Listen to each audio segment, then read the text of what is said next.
Hope your day's been kind to you. Let's relax a bit and play and dive into my chaotic gameplay.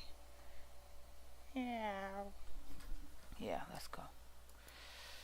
Don't mind my introduction voice. Yeah, it was awful. What? That was very, very awful. Okay, let's continue the game. Where is my controller?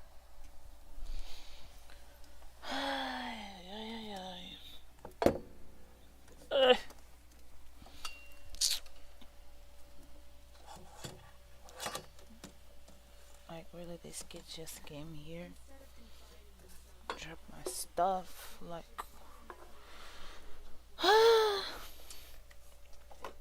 Oh god. I can't reach this. I need a bigger room. Oh.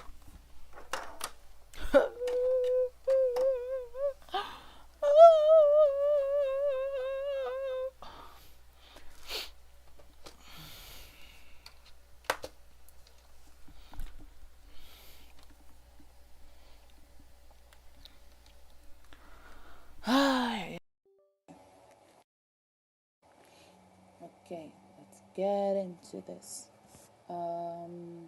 Let's see my event. The spray didn't finish.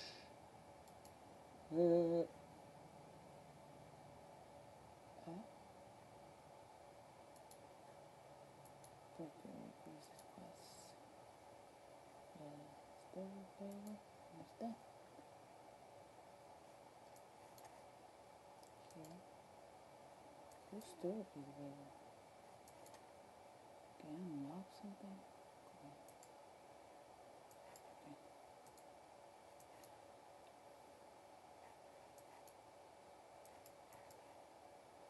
Let me finish and I'll start you, okay? What is this? Okay.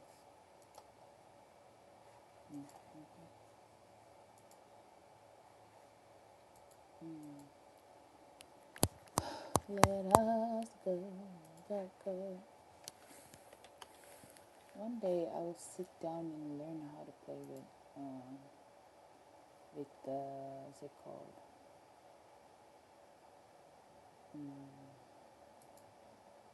What does they call it again? Learn how to play with keyboard. Because I don't know. How do you guys do that?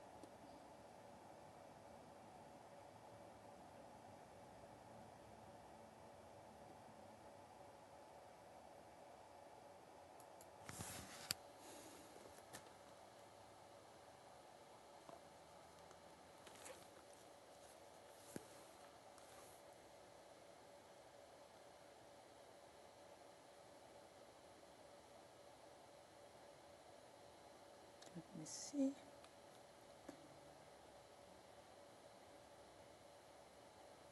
I don't know if I should stream on reality as well, because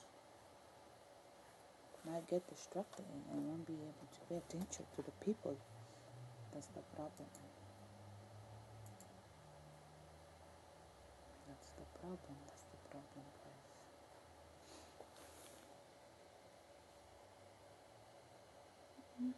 Okay, maybe.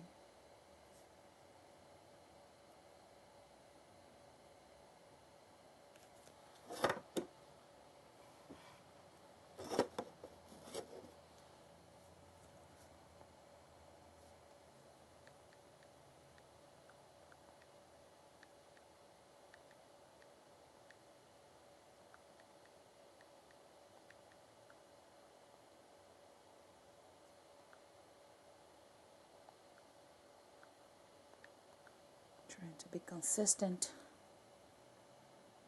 on my thingies.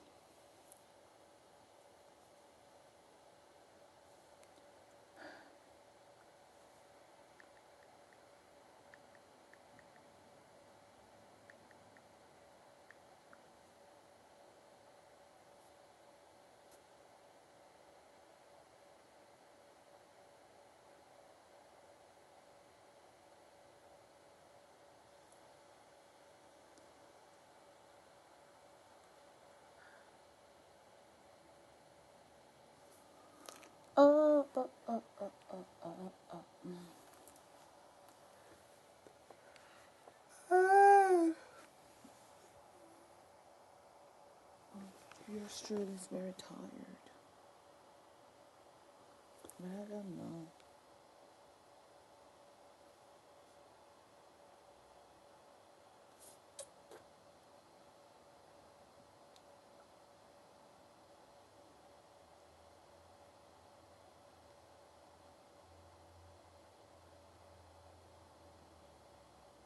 The color I want, you guys aren't giving it to me. And that's not the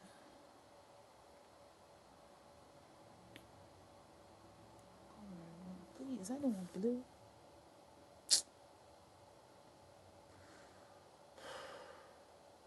A bummer. There's no 5G in there. It's good.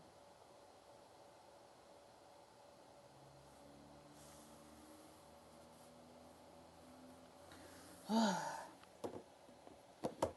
just say I should look for it and go. I'm looking for a new iPad.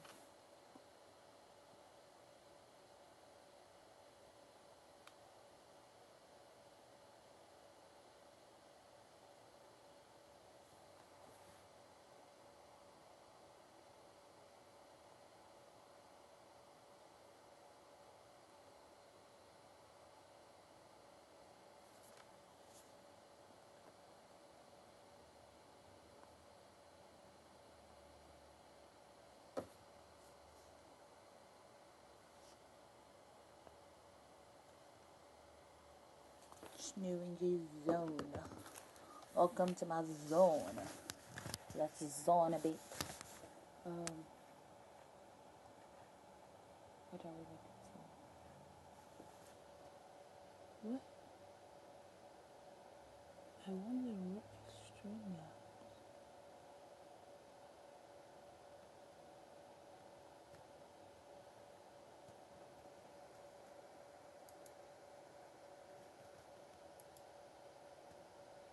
Oh.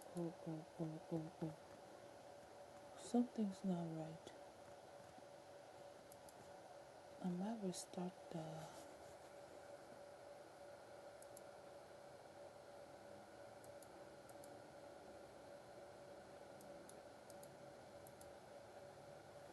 I don't know what happened.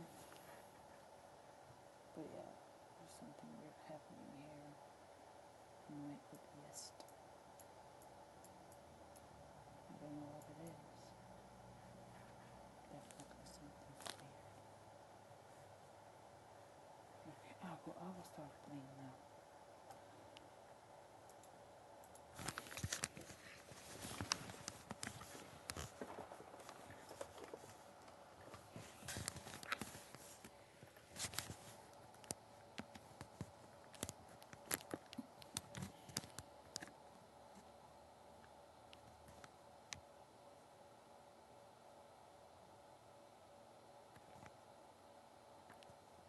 Should I go talk with Nefa first?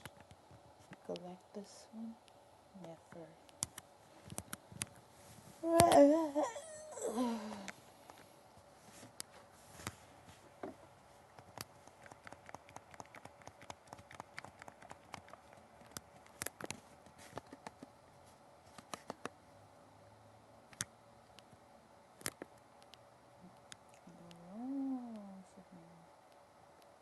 Is this the right way too? I'm just going the wrong way. It's inside the.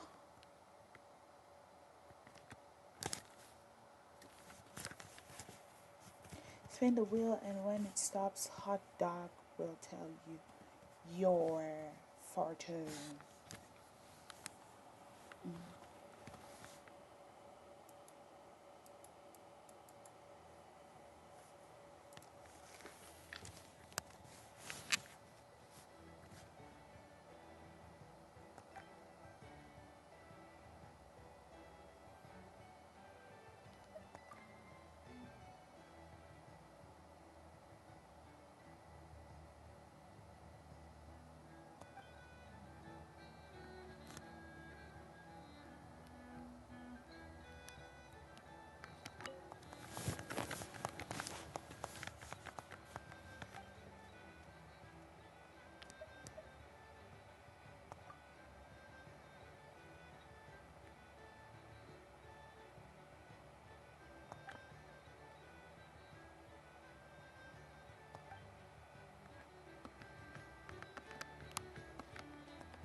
spinning the wheel.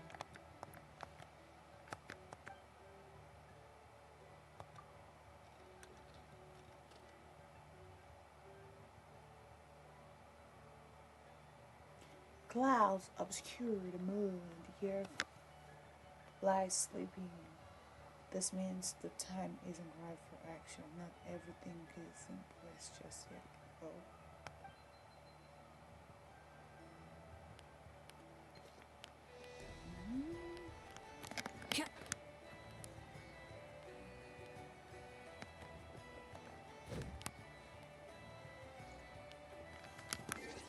My question is there an event for this situation?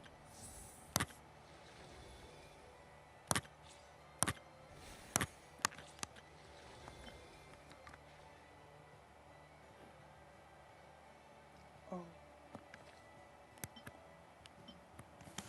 The silver suns fall from the heavens, flowing through the hourglass of the air. Evelyn.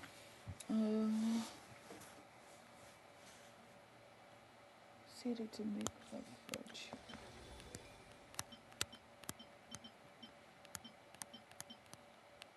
So I can invite one of these characters, right?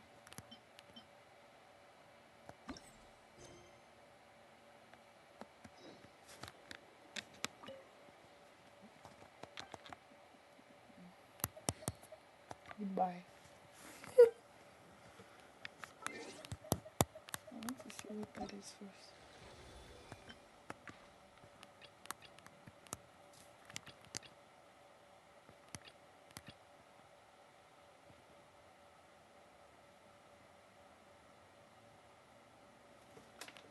I already have these characters. Maybe I'll just invite a show. This one show already has 6. Look, constellation. It has 1 constellation. That's gonna be for sure. Okay. Okay.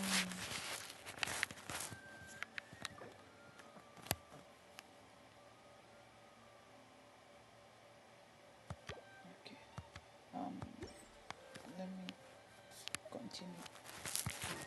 I actually have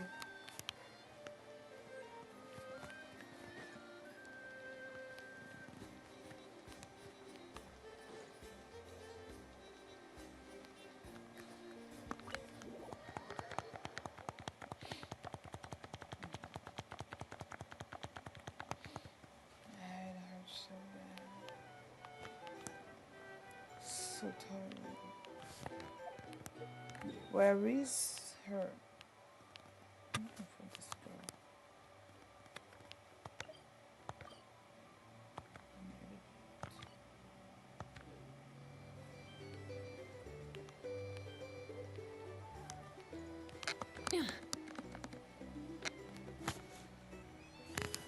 A base of dandelion wine, aged for 25 years. 1/7 part bittersweet liqueur, filled halfway with fizzy zaytun peach pop. All 3 of those ingredients are fairly sugary. It'll have a lovely sweet aftertaste, even a little too cloying. A spoonful of salt and half a spoon of powdered summer orchid leaf should cut through the sweetness in a way that's clear but not overpowering. I can imagine it now. A delightfully layered flavor. It's all down to the seasonings you sent me, Lady Nefer. Otherwise, I'd have no idea how to mix up a cocktail that so befits Nodcry. Just a little gift. I'm glad you liked it. I'll be happy to send more when you run out. Many thanks. Though I think 1 taste is enough where these seasonings are concerned. Besides, you sent so much I could hardly finish it by my lonesome. And my colleagues aren't accustomed to these flavors, so I can't even share around. I'm afraid they'll end up sitting on a shelf, going to waste.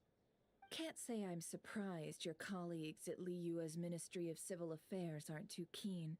I wouldn't expect the flavors of Nodcry to be their cup of tea. Though, from what I've seen, might I presume that we've won you over? I wouldn't go that far, though it's not like I dislike the food here.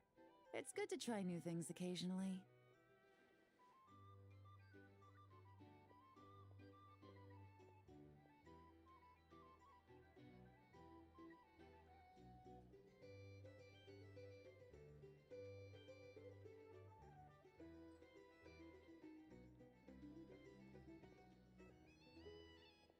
I love your attitude. You'd make a great businesswoman. It would be nice if everyone from the Ministry of Civil Affairs were like you. Come on now, are we going to do this song and dance every time I drop by? Stop fixating on the Ministry. Never mind them. Have you managed to carve out a single foothold in Liyue after all these years? You know what they say over there. A journey of 1,000 miles begins with a single step. If I don't test the waters, how will I ever know? Don't waste your energy. No matter how long those claws of yours are, you're never getting them stuck into Liyue. Is that a warning? It's advice.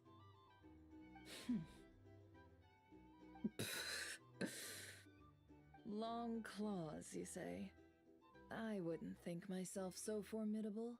There's barely a handful of people I have any influence over at all. I can only really think of one young girl who listens to what I say. But she's not the brightest, and I spend more time looking after her than getting any help.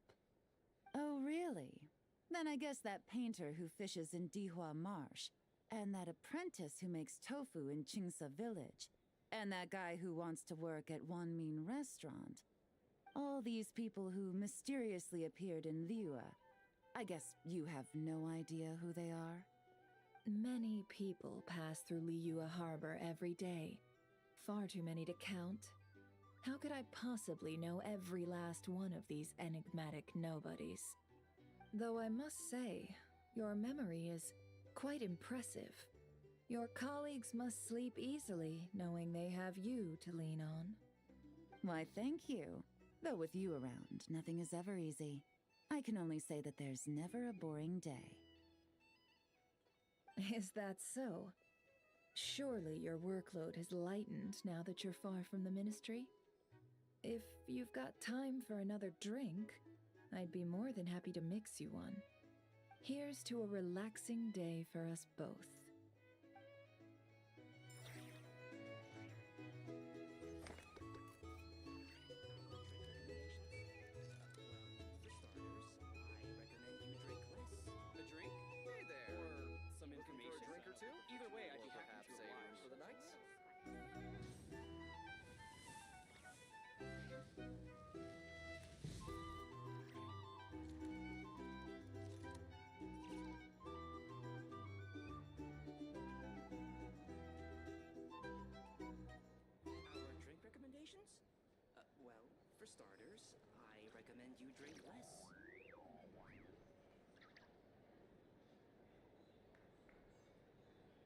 Exploration and trials.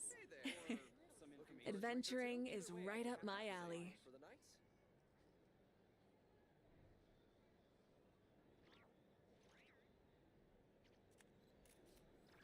Our drink recommendations? Well, for starters, I recommend you drink less.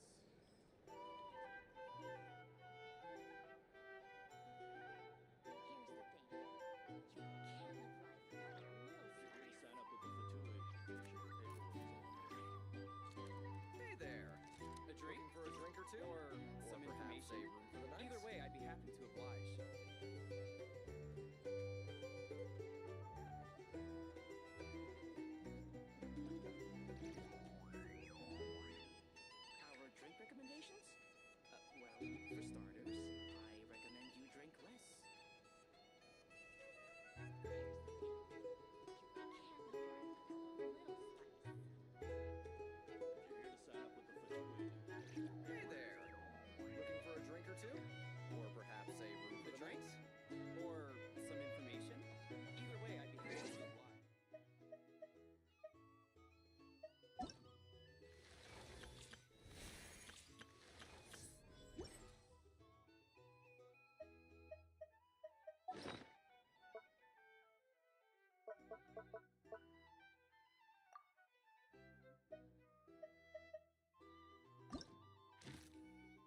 Getting sidetracked. Hey there. Looking for a drink or two? Or perhaps a room for the night?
I don't know what.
Sidetracked!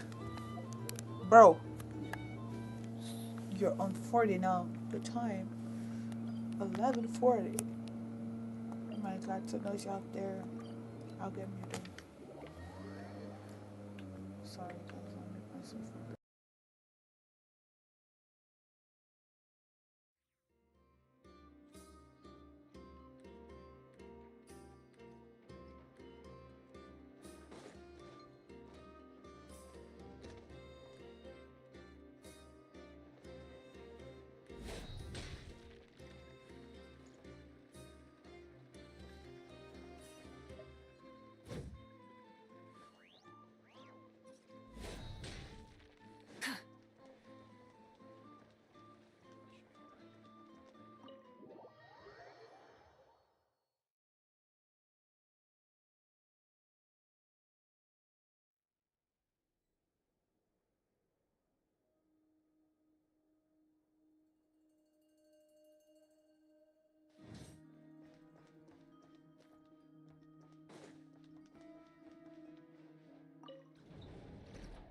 Nefer, this term's assignments have been issued already.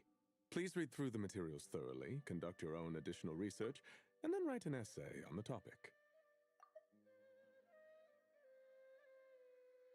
Yes, Professor, I'm aware. I just had a couple more questions I wanted to get your perspective on. Oh? Please ask away. Well, I saw the other students' problem sheets, and I couldn't help but notice that my assignment is much easier than theirs. Do you really think I'm a weak student? A weak student? Goodness, no. Quite the opposite. You have a sharp mind. Almost too sharp. I think what you're saying is a weak student wouldn't have noticed the discrepancy. And if they did, they certainly wouldn't complain about the lighter workload. You see, sharp as they come. You see things the way they are, and I'm sure you know why they're like that. Because of where I come from. Because I'm different. I'm sorry, Nefer. I don't like it any more than you do. It's just... Anyway, you said you had a couple of questions. What's the other one? I wanted to check. If someone sent me a letter to the academia, where do I go to collect it? Ah, your family wrote to you. Well, as long as they put your name on the envelope, someone should hand it right to you. Not exactly. It's not even a recent letter. I was just curious where the mail would end up if no one collects it. The House of Dana, I expect. I know there's a box for unclaimed mail somewhere in there, probably sitting on a shelf. Whatever you're looking for, that'd be the place to start. Okay, got it. Thank you, Professor. Oh, don't mention it. Honestly, I feel like I failed you. I'm supposed to be your teacher, but I haven't taught you anything. Hey, don't say that. You're a great teacher, and you do your best for all your students. But the rules are the rules. You're not allowed to teach students like me. It's not just the academia either. The whole world bends over backwards for the successful and leaves the losers to suffer and die. Oh, my dear child. Don't tell me you've given up on life already. I haven't. I just think that if you want to make it in this world, you have to find a way to become successful.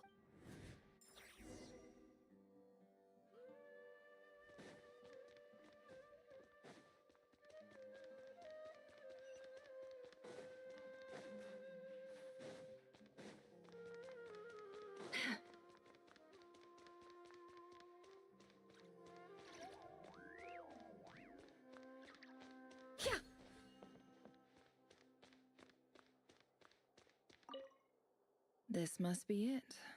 A big cardboard box full of unclaimed mail.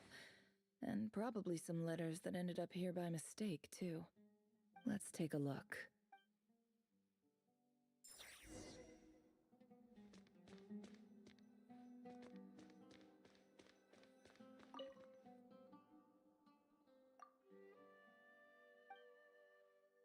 A dilapidation survey from Port Ormos.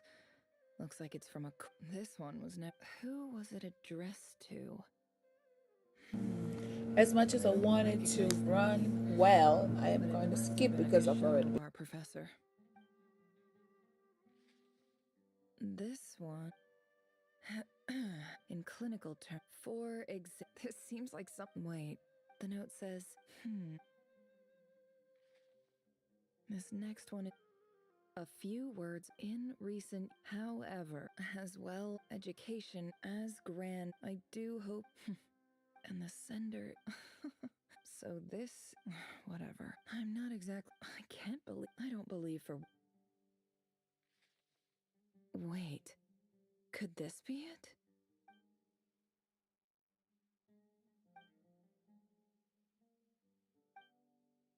Greetings, Halil. I don't know how in my tribe, the Shimti tribe, this brings me to my reason. There was a terrible... The Eob and Unut are just... I found a well belonging... When we met, you wish... That aside, we have next to no resources. From the outset, the academia never took you seriously, and you were so... You swore. You liar. And who fell for it? Which makes... I think I'll take over from here.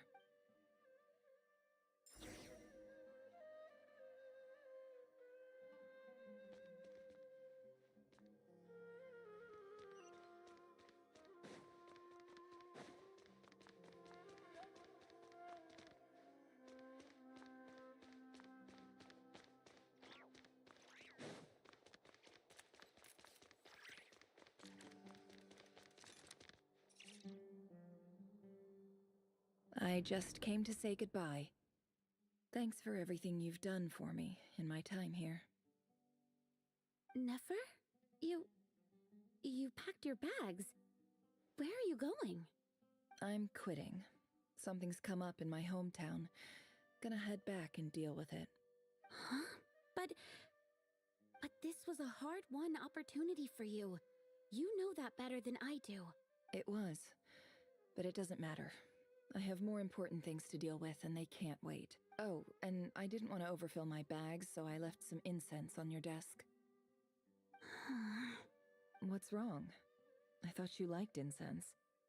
Although, I did read somewhere in the House of Dana that it has hallucinogenic effects. Don't use it all at once, all right? Isn't this the stuff you brought from your hometown? You're just letting me have it? But you said it's a rare and valuable commodity. Yeah, about that. I lied. It's not rare at all. There's this bunch of ruins near my hometown that are practically overgrown with this plant. It's not worth much. Keep it. It's fine. But Nefer... All right, that's all from me. You take care.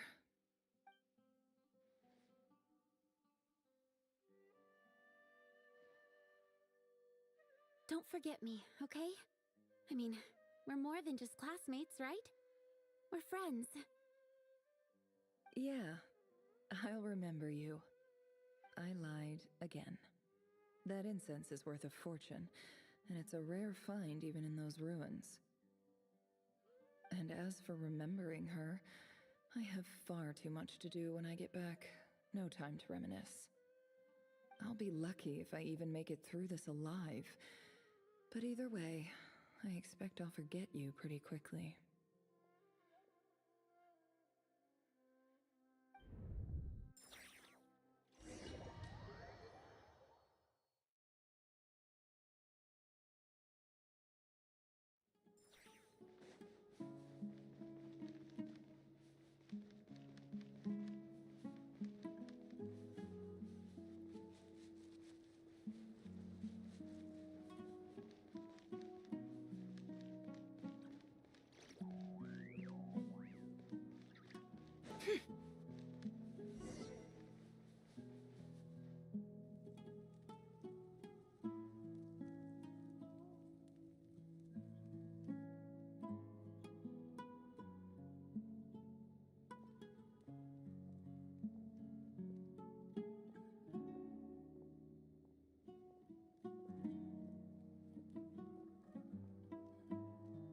It's a pleasure to meet you, Mr. Arif.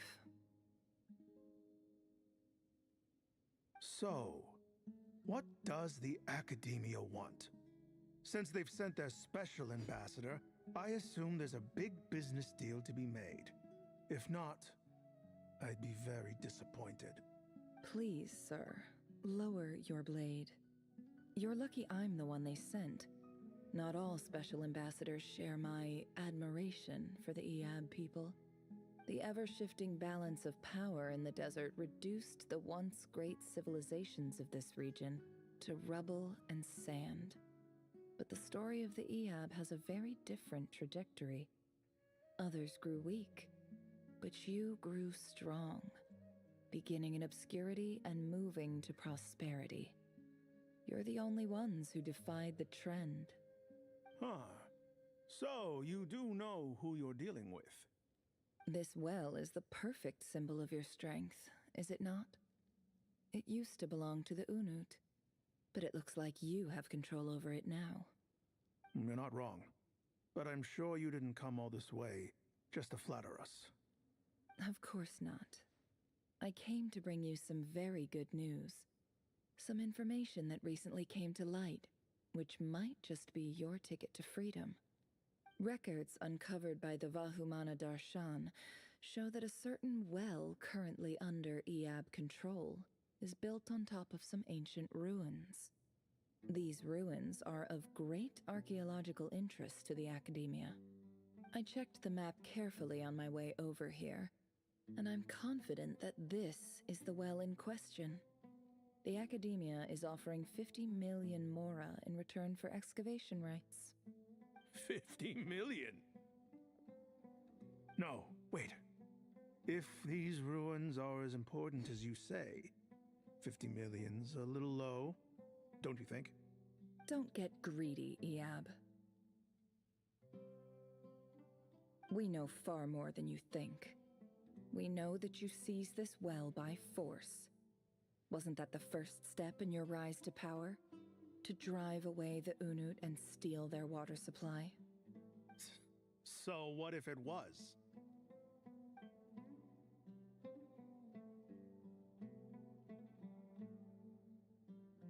Don't worry. As unscrupulous as it was, it's something we're willing to overlook. The Academia is only interested in dealing with the de facto power holders in the region. I hope I am making myself clear. And I hope your words are the truth. If I find out the Academia is trying to play me, I'll hunt down every one of your people and make you watch as I cut their heads off one by one. I assure you, Chief, that would not be in your long-term interests. You don't want to make an enemy of the Academia. You see how I'm dressed, don't you? I appreciate that you've never been to the rainforest, but surely even you recognize an ambassador's attire when you see it. And what does a barbarian like you have to lose anyway? You really think the Sumeru Academia would bother to come all this way just to lie to you? We have more important things to worry about. All right, I take your point. The Academia is the highest authority in the land. I'm sure you're trustworthy people. In that case, we have a deal. We will sell you the excavation rights. I'd like to thank you, Ambassador. This is good news indeed. Excellent news. In fact, it calls for a celebration. Would you do us the honor of staying a while and enjoying some Eab hospitality? Gladly. I am partial to wine myself, and I trust you are as well. So let's indulge in a few drinks together, in celebration of this momentous occasion.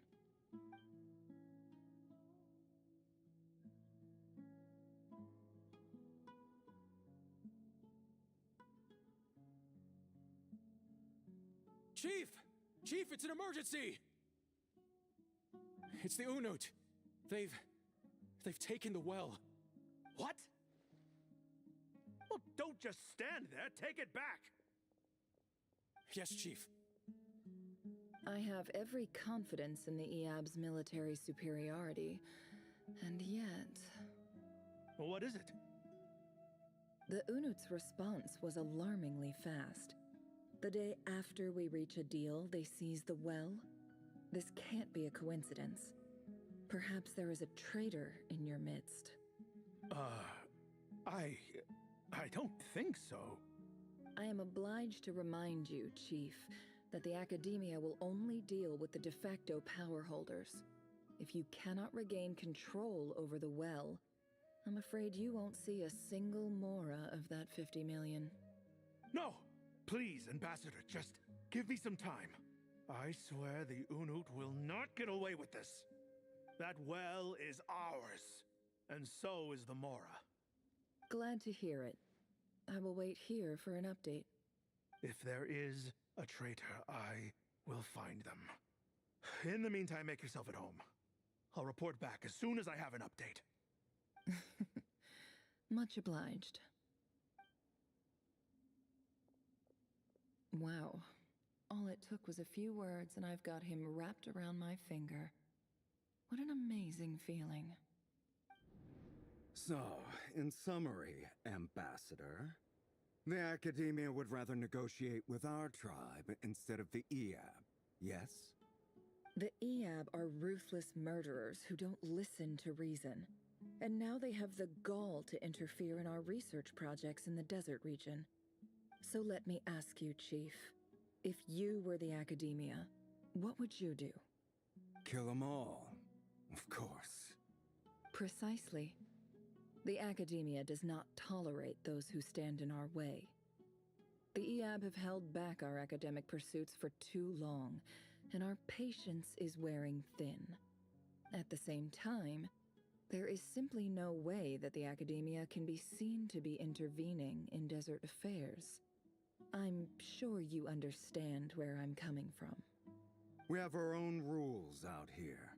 If the rainforest dwellers raised arms against a desert tribe, you'd start a bloody war. Right. We can't confront them ourselves, but we can support their enemies. The Unut have always had strained relations with the EAB, which makes you our natural allies. Natural allies. Weren't the EAB your allies once? You were quick to send them after us to protect your interests back when we stole that water. And now look at you. You're at each other's throats. Let me be clear. The Academia wishes to collaborate with the legally recognized rulers of the desert in this matter. We are asking for excavation rights to that well, and our offer is 50 million mora. Say no more. I believe we have an understanding. Good. Then I suggest you get to work. Get us access to that well, and the mora's yours. You see, Dad? Lying is easy when you know how. People will believe anything.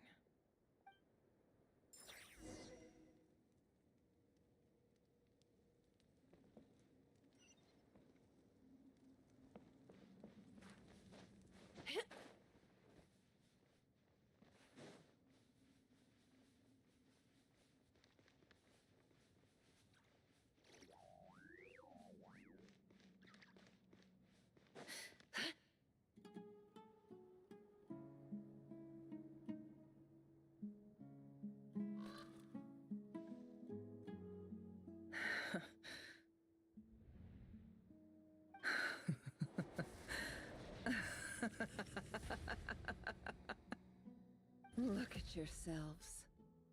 You may be vile, savage monsters, but your butchered bodies bleed like any others. You're no different. You're nothing special at all. The monsters who destroyed my home, they're just ordinary, petty human beings. What a joke. I think we're even now. Maybe I've even done the desert a favor. It's a better place without all these people around. Oh, Sinuhe, my gullible fool of a father. Perhaps if you'd been as ruthless as I was today, our tribespeople would still be alive. In this dog-eat-dog world, a chief needs to be tough to survive. But you couldn't do what had to be done. So I did it for you. Nefer, it's okay. All of this is in the past now. I believe I remember you promising to remain silent. Yeah, but even so... Yehoda, is there anything you can do to ease the tension?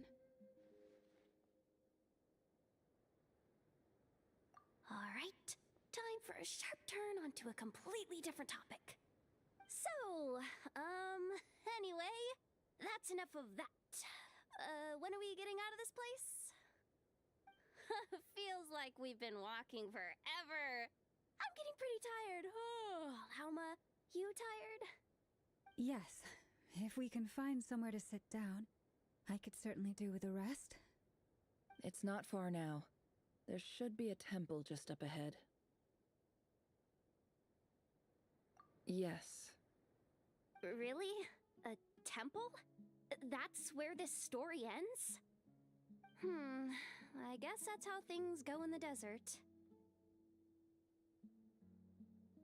Desert dwellers can never escape their destiny. Or so everyone says. I never wanted to believe it, but looking back now, I'm as desert as they come. You mentioned a temple. What's waiting for us there? My biggest trade secret of all. Ah. Then I'm guessing it's where you got your power from. The power to peer into other people's minds. I didn't know you were clued up on any other religions. I'm no expert in the history of Sumeru, but since you come from the desert, I would imagine it has something to do with King Deshret. Sounds impressive.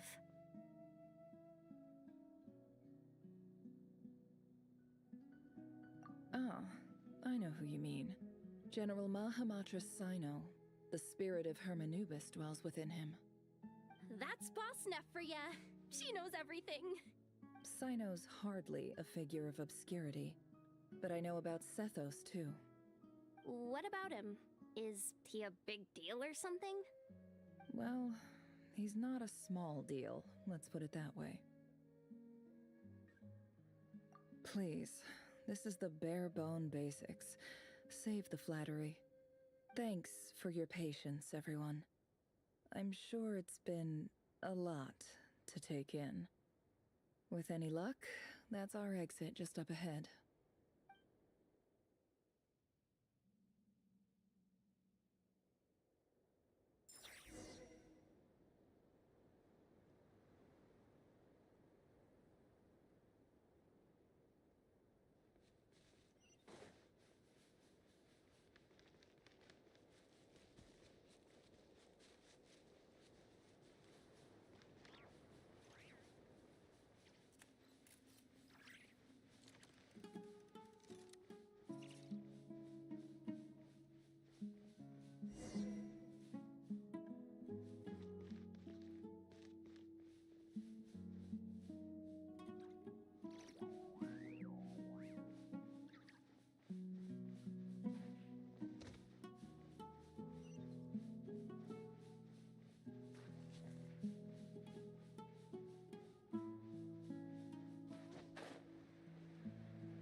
Uh-oh.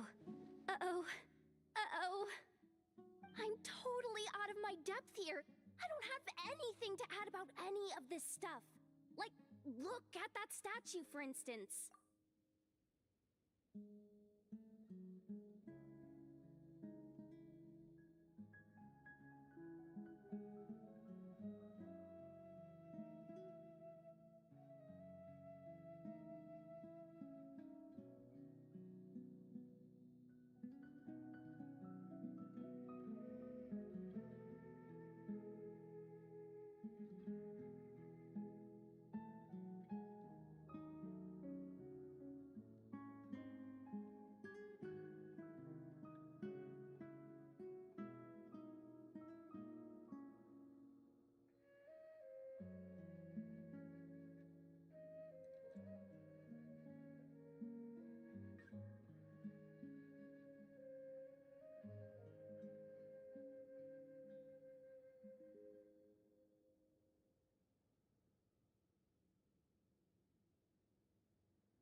I want to do the whole name dropping, this girl knows her stuff thing too, but I've never seen anything like it before.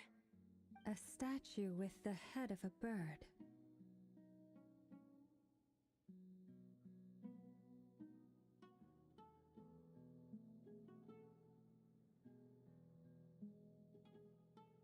That's Thoth, the Ibis King, one of the 7 pillars of King Deshret. The legends say that he, the Crocodile King, and the Goat King were the 3 retainers of King Deshret. Let's take a look.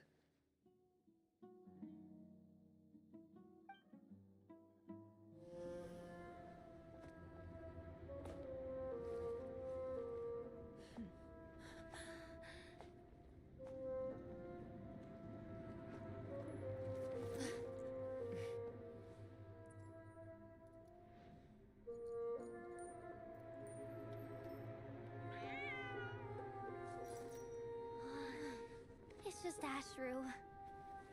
So, all is well?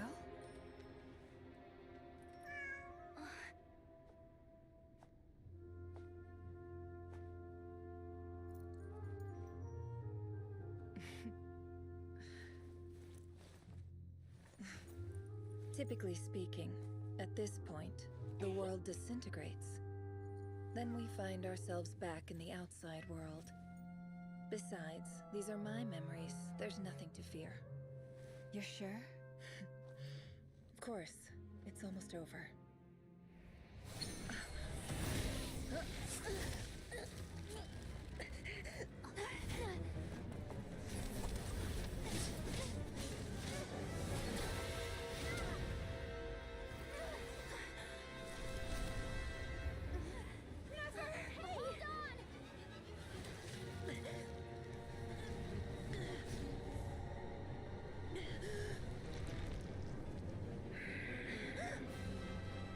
Knowing too much is always a death sentence.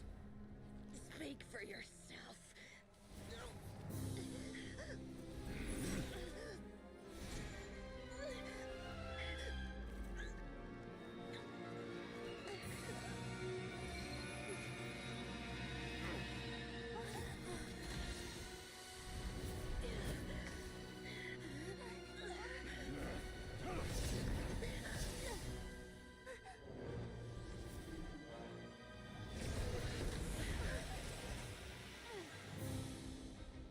How repulsive.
It's okay.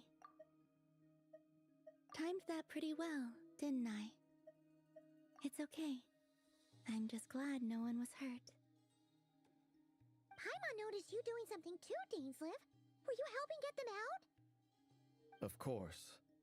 When I asked Nefer to conduct this investigation, I was not naive to the dangers involved. I had a duty to ensure your safety. Good to know your sense of justice is still intact after all these years. I take that to mean that you saw the truth. That comes as a great relief. I certainly did. And thanks to your help, I also managed to trap Rerir inside the chess set. Whoa, really? How'd you manage that? Well, to be honest, I sensed that something was wrong long before we made it to the temple. By using this fragment to probe into Rerir's past, well, the monster formerly known as Rerir, it seems I alerted him. I was tracking him, then he caught on and started tracking me too. Can't say I'm surprised. But how did he track you through your thoughts alone? That shouldn't be possible. Rerir was a secret agent who reported directly to the Vinster King. He is an expert at finding a trail and hunting down his pursuers.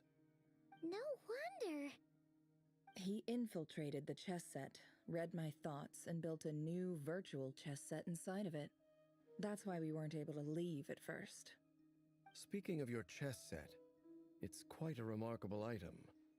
Would I be right in thinking you have some connection to King Deshret?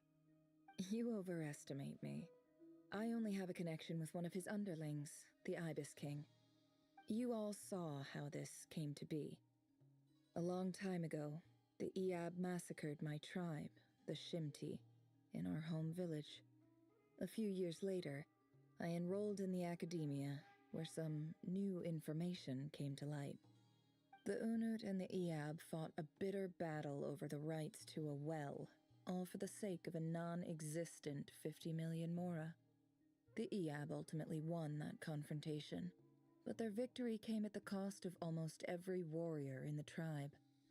The final blow to the Eab came at the victory feast, when an Unut assassin beheaded their chief right before my eyes.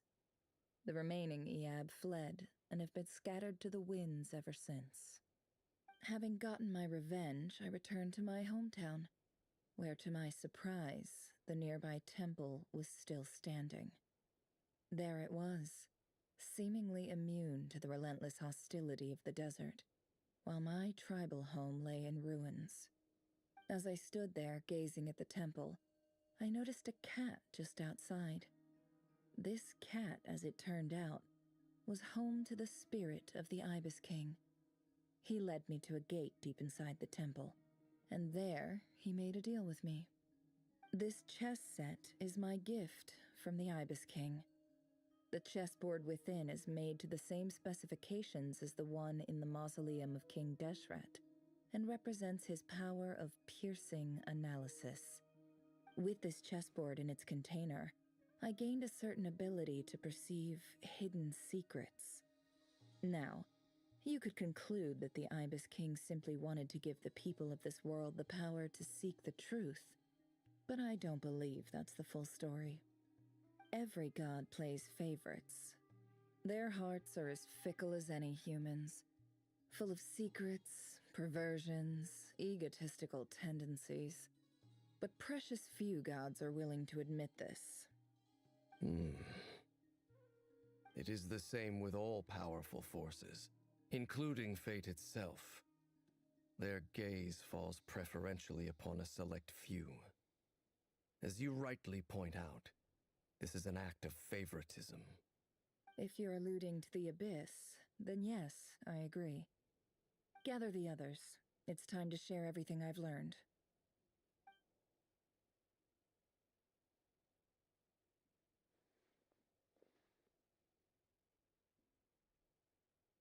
Thank you all for being here. As promised, I did some further investigating into the Raker of Solnari's background. I am pleased to report that the investigation has been most fruitful indeed. The Raker of Solnari, real name Rerir, was once a Conrian subject who served the Vinster King. I will now share the important details of his story. Please save any questions or comments for the end.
So that's why he's so obsessed with the moon.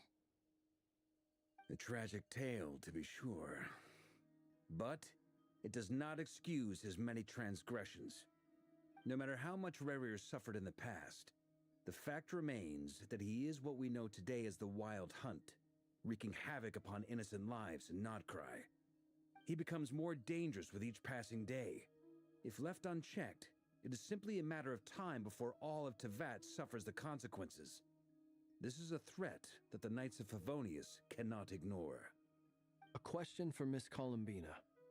Forgive me if this is presumptuous, but have you ever seen the spatial gateway that appeared in Rerir's memory? Never. But I have heard stories of something called the Moon Gate, and this seems to fit the description. Miss Lauma, any thoughts on this? In the lore of the Frost Moon Scions, the moon is believed to hold many secrets. Some sources speak of ancient knowledge, others of a gateway to the unknown. The term Moon Gate is one I have heard before. But as is the case with all of our legends, there are no records of any first-hand witnesses. We cannot know whether it truly exists. Then back to Miss Columbina. As a moon goddess yourself, do you have some idea of where the Moon Gate leads to? Not at this stage, sorry. I do hold the power of the Frost Moon, and my strength is recovering well. I can sense that the gate would open at my command, but... But there's more to the power of the Frost Moon than that? Yes. A moon goddess has the right to open the Moon Gate, since it is a path to the moon. But as never mentioned, holding open a spatial gateway takes a huge amount of power.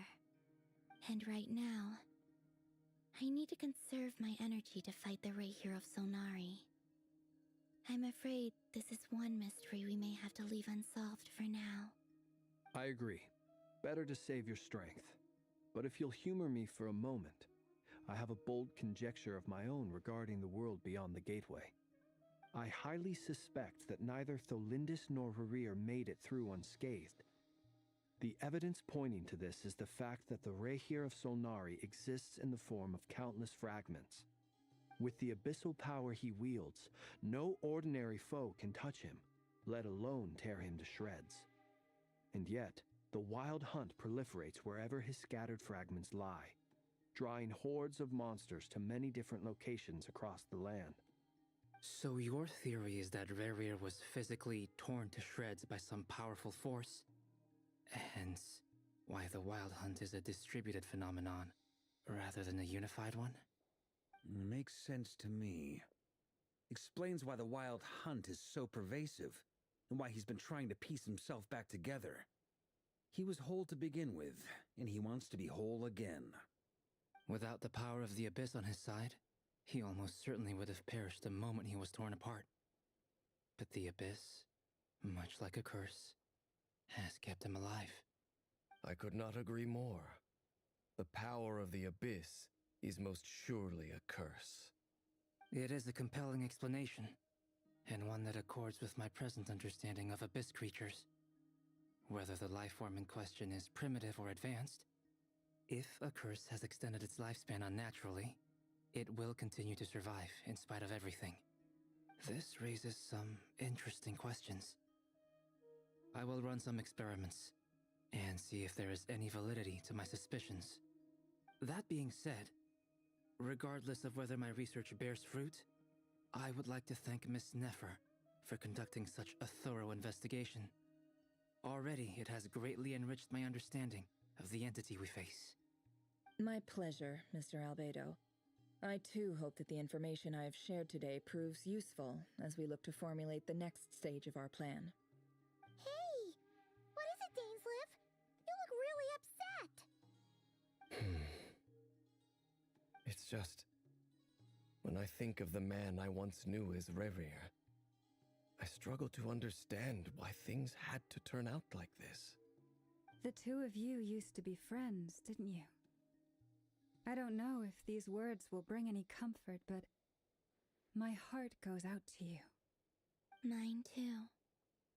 We can never know all the hows and whys of the way things are. The moon and stars are full of untold secrets and lies, and the skies are host to many more mysteries than these alone. Yet, none of that can begin to compare with the complexity of human life. Those are the first comforting words I've heard in a long time. Thank you both. Well, I think this is a good place to end today's meeting. I'm sure Nefer needs some time to recover.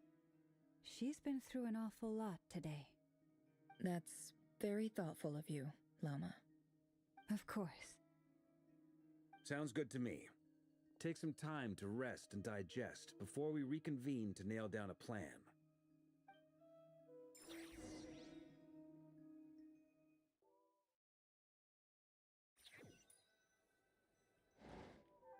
Hey, is this a bad time? Hope I didn't kill the conversation.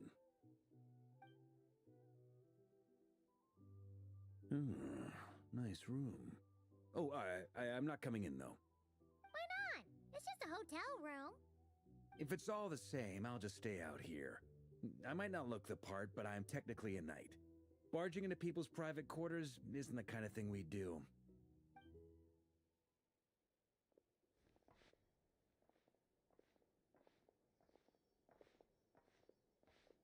Anyway, Nefer went back to the curatorium to get some rest. But before she left, she shared some things with me that I thought you should be aware of. Firstly, although she managed to trap the Raker of Solnari inside her chess set, there's no guarantee that the power of the Ibis King is any match for one of the 5 sinners. Their powers are beyond our comprehension. It's only a matter of time before he finds a way to break out. We have to come up with a plan and take care of him before that happens. Honestly, my mom figured that might be the case. So, how long have we got? Well, I asked her that same question. She talked for a long time, but for the most part, it seemed like she was trying to convince me how precious her chess set is. What a long and storied history it has. It felt like some kind of sales pitch, you know? The kind where you end up handing over Mora against your will? Anyway, after all that, she finally answered the question. 2 days, at most. 2 days? Holy moly! Can we even recruit enough help in that time? That remains to be seen. Which brings me to the second issue. Dainsleif is obviously conflicted about this whole thing. But given how little time we have, there's no way we can pull this off without his help. You have some history with him, right? Do you think maybe you could talk to him for us? Great. I appreciate it. All right, on to item 3. So, Albedo, Durin, and I put our heads together and came up with a plan. Can't promise it's gonna work yet, but at least it's a start. We figured we'd bounce the idea off you first. We'll explore it further once everyone's recovered.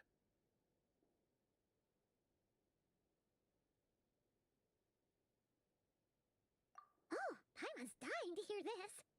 All right, so here's what we're thinking.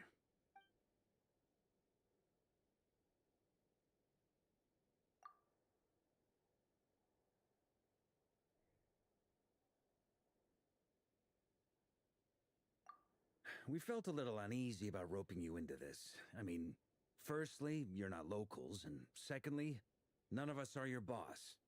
You're well within your rights to refuse if you so choose. Roping us in? Why would you even say that? We know the stakes here. It's all of us against the Rayher of Solnari, or none of us stand a chance. I choose my words very intentionally, I'll have you know. I like to think there's an art to striking a down-to-earth tone even when the stakes are through the roof. Sir Varka, I have a few thoughts about this plan. I'm all ears. I think we can be more flexible with how the roles are allocated. In my view, the most sensible lineup would be like this.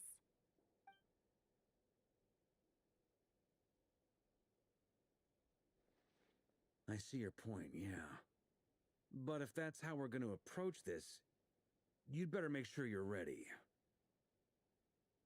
To be clear, I don't doubt your abilities. Far from it. I just want to make sure. Are you really willing to take all this on? I want to do everything within my power. The Rayher of Solnari is a truly fearsome opponent, and if I do my part, it'll greatly reduce the risk for everyone else involved. Well, that tracks with what I've heard. Jean's mentioned in her letters that you're so diligent it's almost abnormal. As in, most people weigh up the risks and rewards in situations like this. But you seem to just march towards danger without a moment's hesitation. Of course, everyone appreciates a fearless pioneer. But all that aside, I'm the Grand Master of the Knights of Favonius, and you're our honorary knight. I want to make sure your courage doesn't come at the expense of your safety. Thank you, Sir Varka. I should be the one thanking you. It means a lot to have you on board. I'll give some serious thought to your suggestions.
This is a thorough plan, but I do have one last question before we take action. How can we be sure that our enemy won't leave the designated area? Great question. Albedo's been hard at work analyzing Rarer and the Wild Hunt's behavioral patterns. His conclusions are as follows. Firstly, from the earliest known confrontation until now, Rarer has never displayed any ability to manipulate the dimension of space. So it's unlikely he has any power in that domain. Secondly, he seems to have a particularly strong vendetta against our group. If we put him in a fight-or-flight situation, he'll choose to fight every time. Thirdly, finally, and most importantly, he is consumed by hatred, both for the moon and for his enemies. Turns out, we tick both of those boxes. We have a reincarnated moon in our ranks, and a spy who accessed his private memories without permission. He'll be baying for blood, not looking to escape. As someone who's had their fair share of interactions with the Wild Hunt, those all seem like valid observations to me. Understood. Then I will defer to the verdict of the group. Well, everyone, that's the plan in full detail. Albedo and Durin are carrying out their part as we speak. Plan approved. Scheduling. Okay, any firepower you need, I got you covered. Let's light this baby up. The Frost Moon Scions are behind you as well. And the rest of you?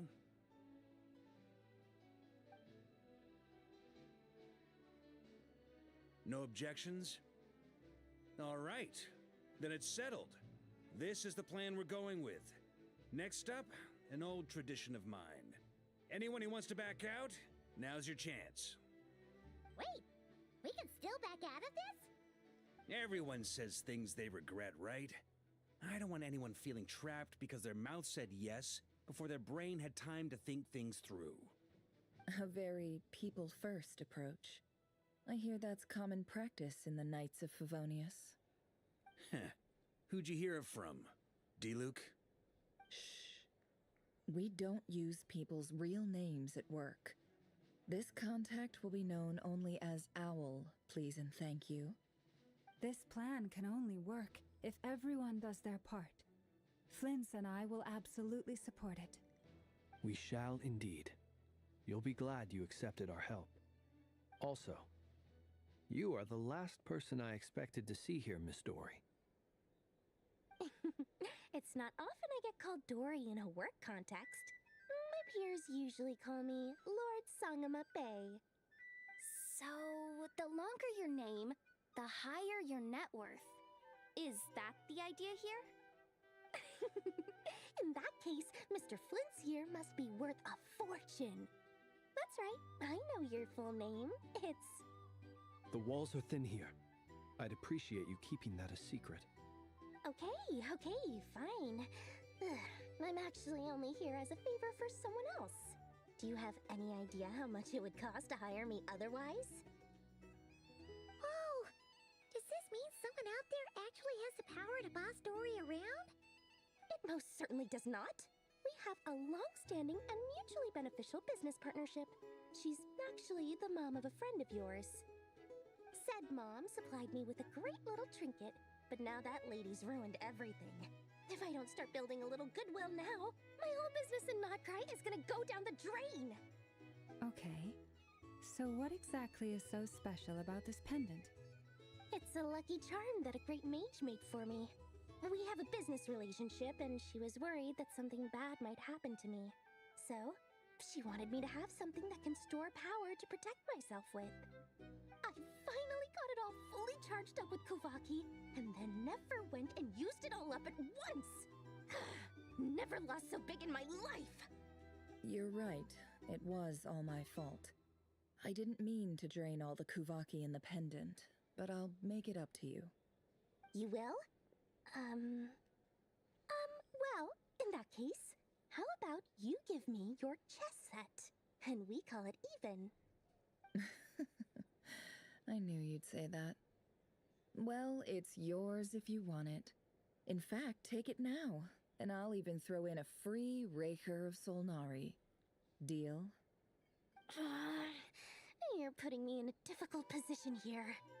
It's a very useful thing to have around, but I have a funny feeling it won't be around much longer. I guess we'll see in a couple of days. Looks like bankruptcy for me. Hey, don't be so pessimistic. See this through and you never know. You might find a new business opportunity on the other side.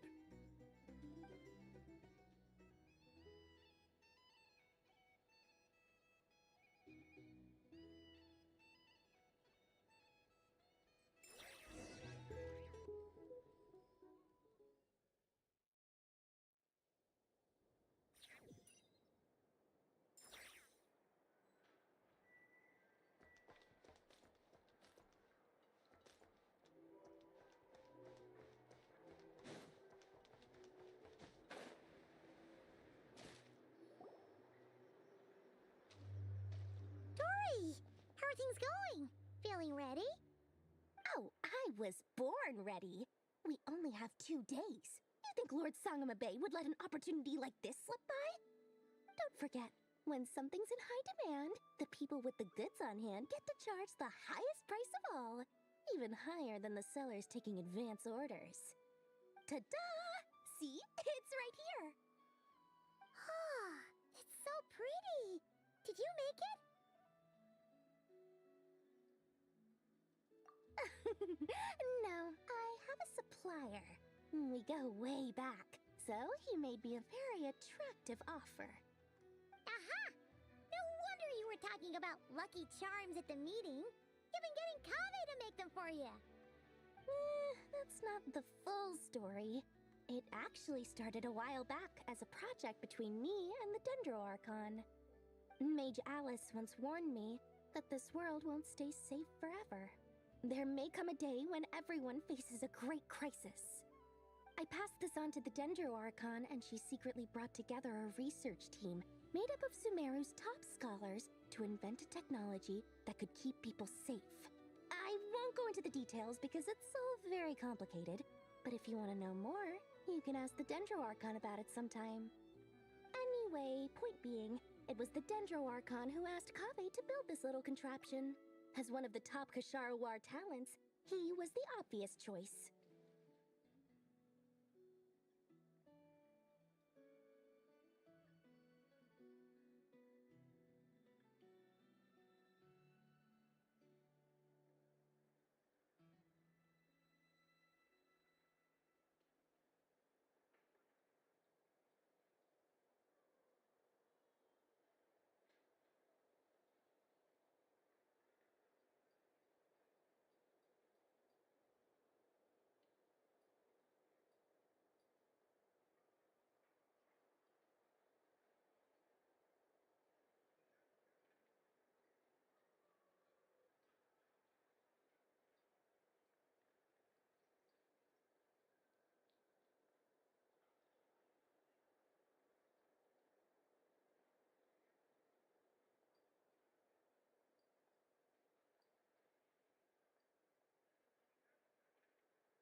Took him long enough. He stressed over it for ages. Must have gone through at least a dozen designs before producing a final product. But that's Kabe for you.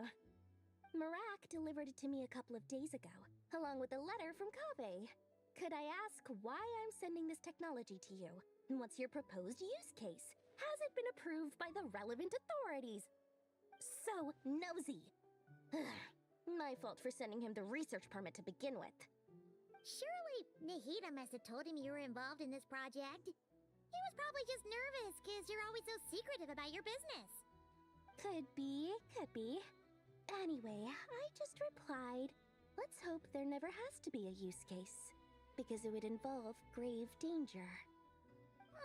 Fair enough. But it sounds like he was just being cautious. He probably felt responsible as the one who made it. Or maybe he was asking as a favor for his housemate. He's done that before. Not sure why, though. His housemate doesn't seem to really care that much about this kind of stuff. Either way, all's well that ends well. I'm just glad to finally have my hands on the product. I wouldn't want to be without it, given the potential dangers that lie ahead. Huh? What does that look mean? Paimon's just super surprised. This must be the first time we've ever seen you actually get serious about something.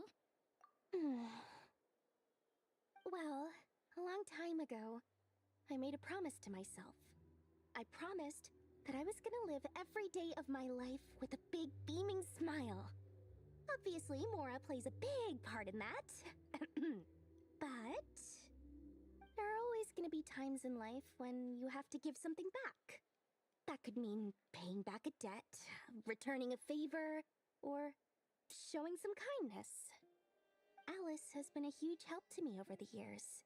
She was the first investor I ever had. And I want my investors to know that Lord Sangamabe is the best in the business. And more than that, no one knows what the future will bring.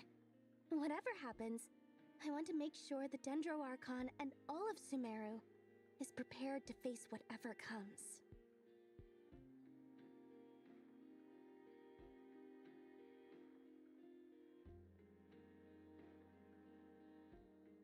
Oh, that? I was just making sure Nefer and I are square. Don't be thinking it was some sort of benevolent act. I'm no saint, so don't treat me like something I'm not. My priority is doing the business that I want to do, so long as my conscience lets me, but it usually does. That's the Lord Sangamabe business model. Alright, if you say so. I do say so, and that's the whole point. I'm a businesswoman. Don't go trying to figure out what kind of person I am. You'll exhaust yourself. Much easier for everyone involved if you just take my word for it. Oh, and could you two help me get this stuff where it needs to be? Thanks so much. You're my favorite assistants.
Many insects have a compulsion to follow the light, and humans are the same. Except we call that light hope.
Exploration and trials.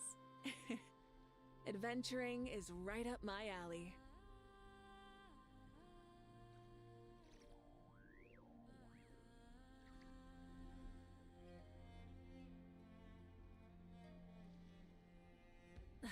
Instead of confining themselves to the heavens, God should broaden their horizons in the world below.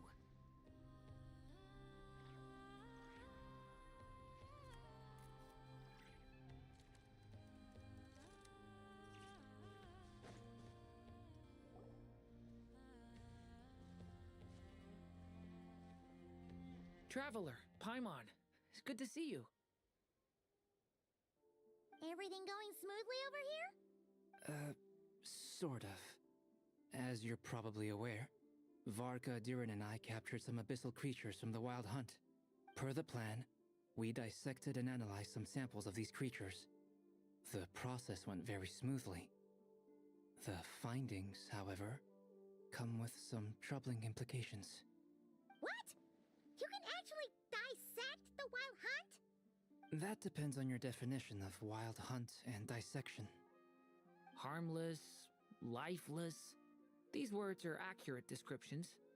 The Wild Hunt is an interesting phenomenon. In and of itself, it doesn't seem to possess anything akin to a human personality.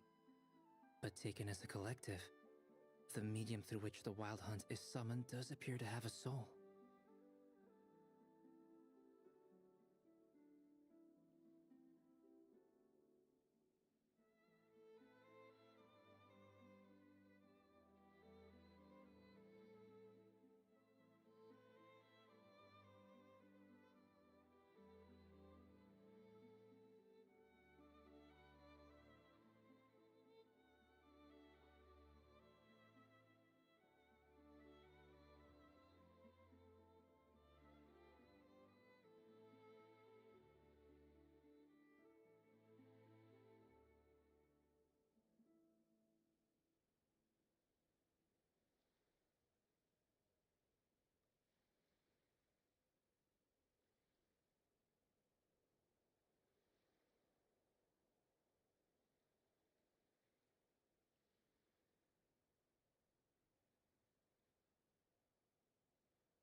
Master griped a lot about the wise Horoptetyr, and seemed somewhat fascinated with the foul Certology.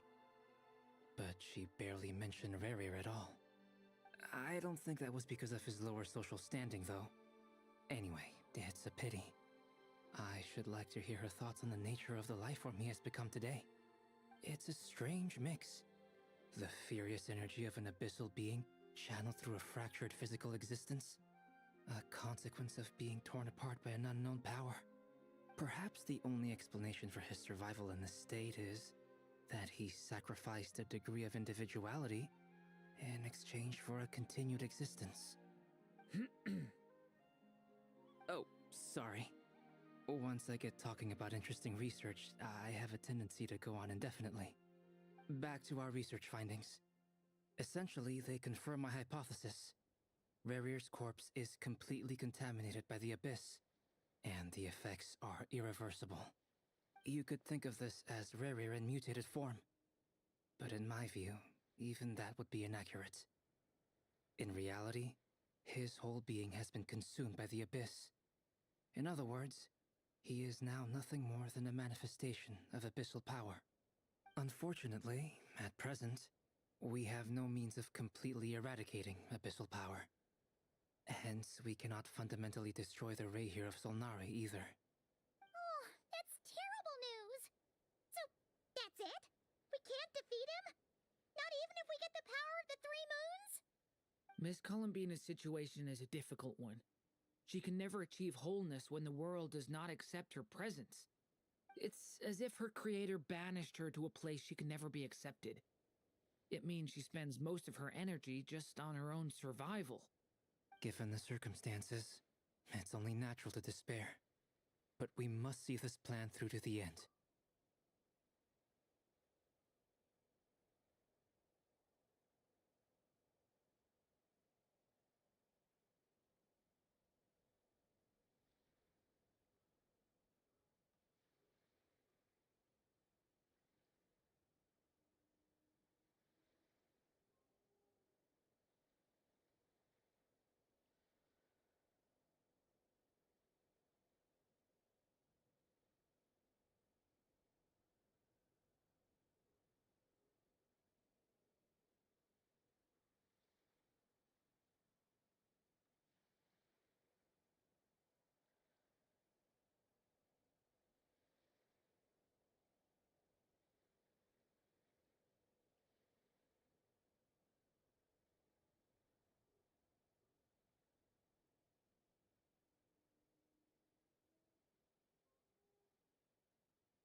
Time to kick off the backup plan. Oh, Paimon almost forgot! This is for you. Dory asked us to bring it. Ah, how wonderful. Well, thank you for making the trip. Durin and I will be heading off shortly. I'm sorry I won't be there to protect you in person this time. Please be careful. All right then. Stay safe.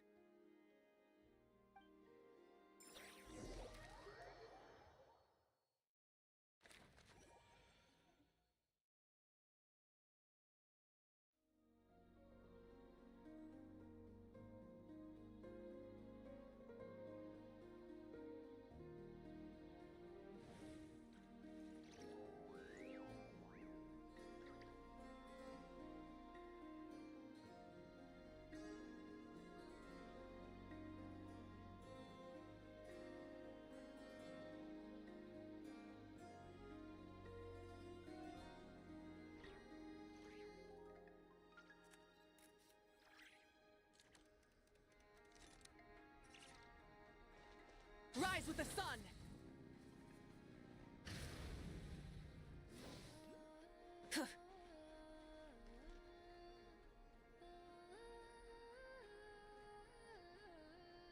Miss Lauma, is everyone here? Yes.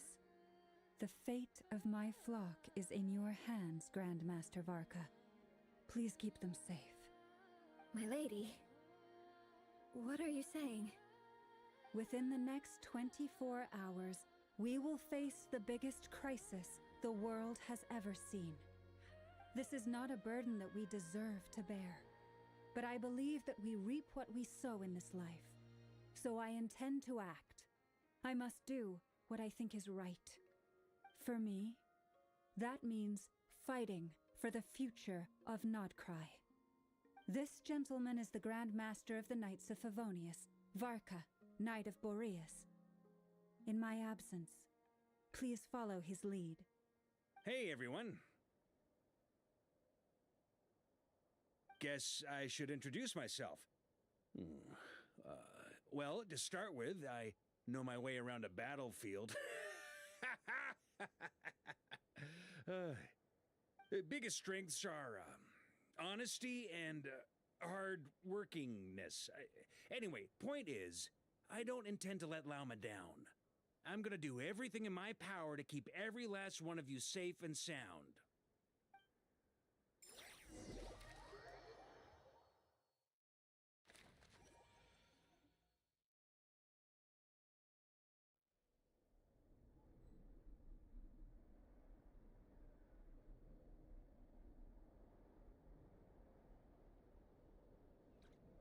Many insects have a compulsion to follow the light, and humans are the same. Except we call that light hope.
Instead of confining themselves to the heavens, God should broaden their horizons in the world below.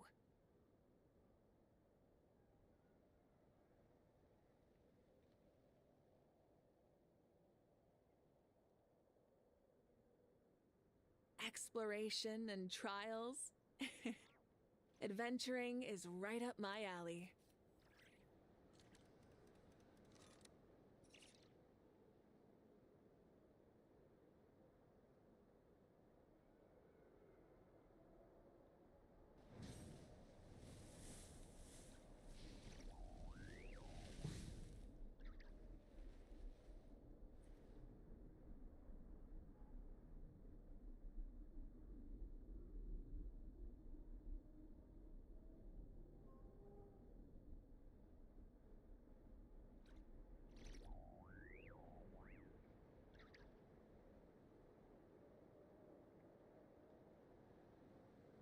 Many insects have a compulsion to follow the light, and humans are the same. Except we call that light hope.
Hello, are you still there?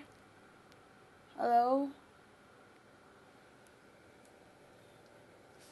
Oh God. Who is this?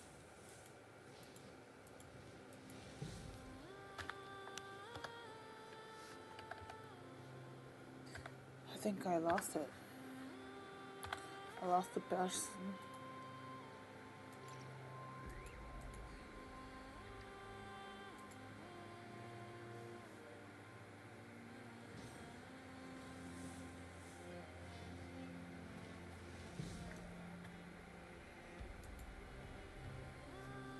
Oh no, I'm so sorry, sir. Or ma'am.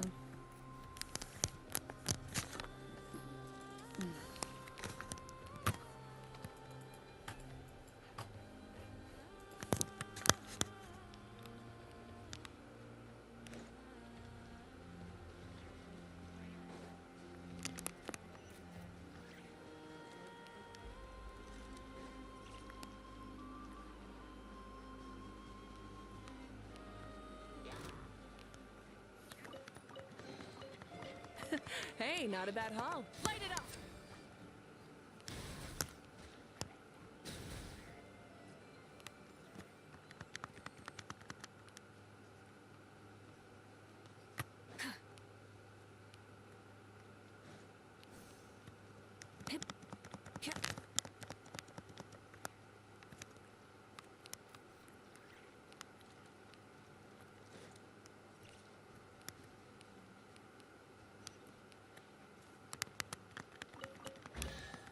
Ooh. Hey, not a bad haul.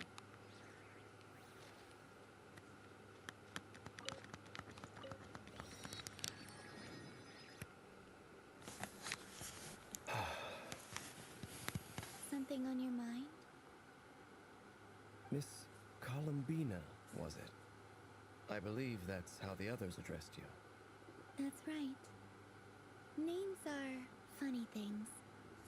Have you always been called Dainslev? Yes. I take it your own name has a more complicated history. I have a different relationship with names than other people. To be honest, I'm not even sure that Columbina is my name. At least, not in the same way that Dainslev is yours. But it's what everyone calls me, and I go along with it. A lot of my life has been that way. I get so used to things that I forget to question why they are so. I never used to think much about where names come from, or what they mean to people. Maybe something's wrong with me. You're different from other people. I sensed it the first time we met. You're more perceptive than most. I'm sure your long life and rich range of experience explains that. Do you ever find yourself missing Kanya, Mr. Dainslev?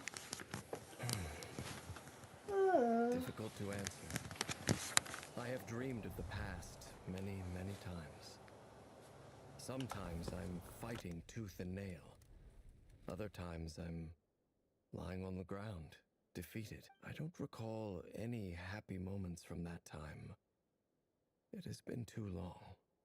Is that because hatred survives longer than love and affection?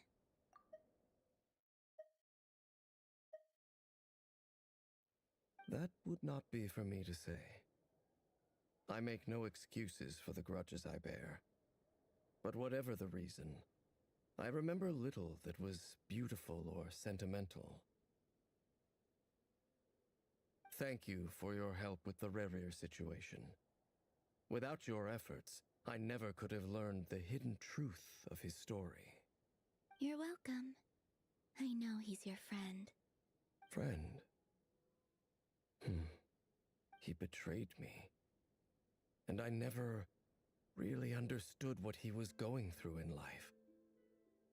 Some friendship, that is. Okay. So, do you plan to fight him with us? You see, you're torn. Now you know what really happened. You see the things he's done in a new light. I need some time. Of course. I completely understand. Anyone else in your position would feel conflicted too. Actually, I went through something similar myself recently. Something happened that changed my perspective on a situation. A situation I took for granted at the time, but now I feel very grateful for it. You mean the Harbingers who still support you, even though you've left the Fatui? Yes. I always thought they were only helping me because Harbingers are forced to work together. But then I abandoned them. A warrant was even put out for my arrest. And even now, they still support me. Which means I was wrong about them all along. Clearly, they view you as a friend. I feel a little guilty now. I regret not seeing her help for what it was, and not treasuring it. I see the guilt that you're feeling now, because I feel it too. Hopefully, talking about it will do us both some good. Have you noticed that the Traveler and Paimon are over there?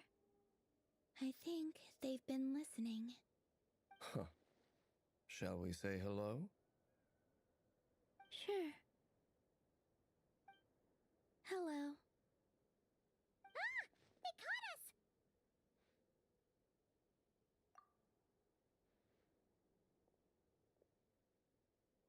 I apologize for making you worry. No doubt you wish to know where I stand on the plan to take down the Recher of Solnari. I'm afraid I need a little time, but I will seriously consider joining you. You will? Oh, thank you so much!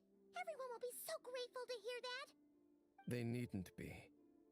This was something that I was going to have to face up to eventually. That doesn't matter to them. They're grateful to you regardless. You can't control their gratitude, so just accept it. And then, have a think about whether you're willing to join us.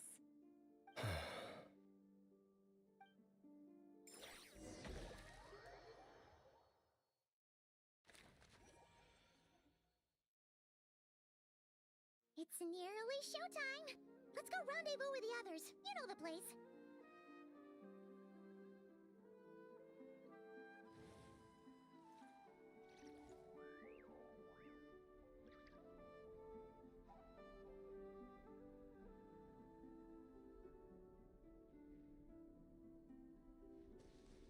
Burn it down!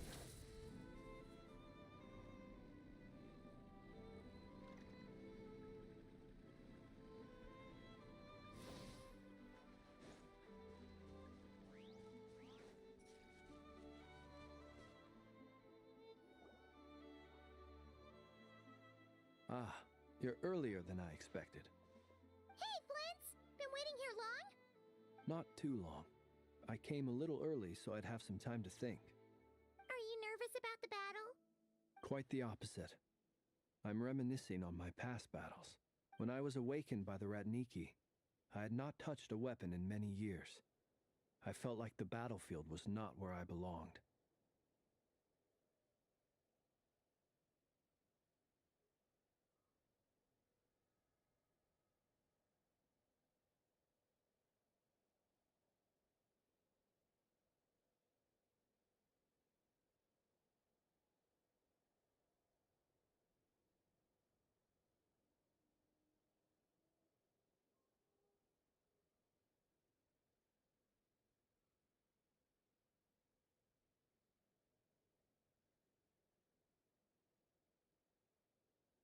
But after waging war against the Wild Hunt for so long, I came to realize something. A life of absolute peace is simply not a possibility for me. My restless flame indicates that somewhere inside of me, there is a deep yearning to root out the evil in this world. Oh, that doesn't sound like such a bad thing. Well, in the past, when I was a Fae whose primary concern was hibernation, it was hardly ideal. But it certainly serves me well here in the present. And I am delighted to be able to join forces with you in this endeavor. Looks like I'm not the first to arrive. Ah, Miss Lauma. Did you sleep okay last night? I struggled to settle down at first because of the nerves. But don't worry. I got enough sleep in the end. I'll be just fine. Please, I'm just doing my part. Never! Over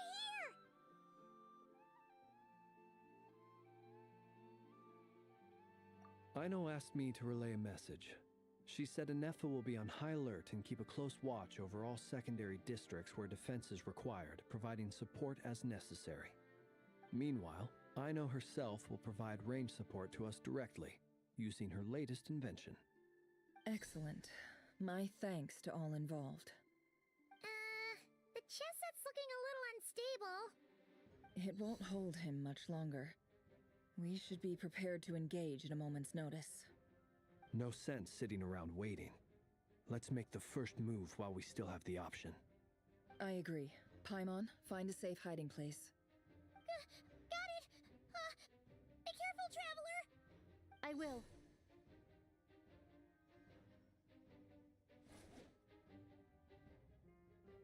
Everyone, take your positions as soon as the battle starts. Every ounce of strength we have in our bones, let us bring to this fight. Ready? Let's go. I've seen all your futile ploys before. You have become the authors of your own demise. I wouldn't be so sure about that. You are merely a moment of sport before I tear down the moon.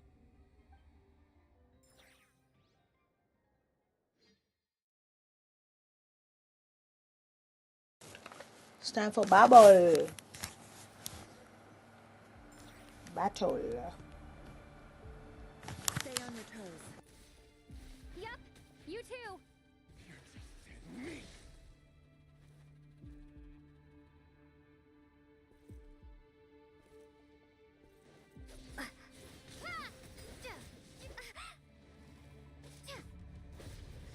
Move. The moonlight raises itself. Futile. A grave transgression.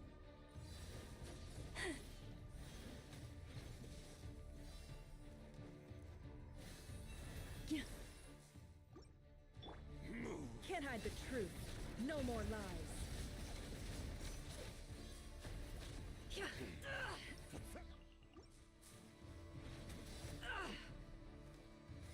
Let me help you guys. Eat this! Futile. Hunt them down.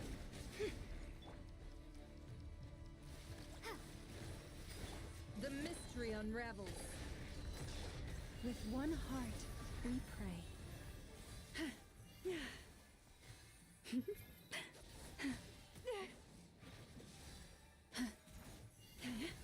The moonlight raises you. Forest, protect us. Move. Water jet! Hunt them down.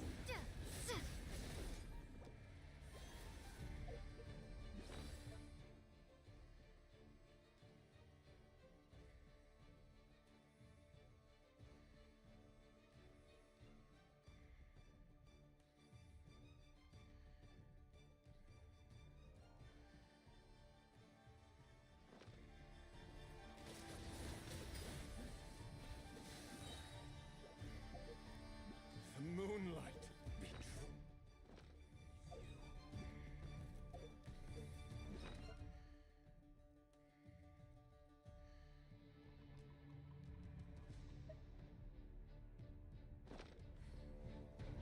Go! Hunt them down.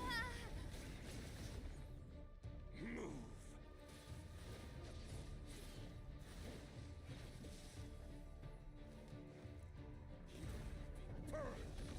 It began with the moon, and so shall it end. The moon will protect you.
Observe.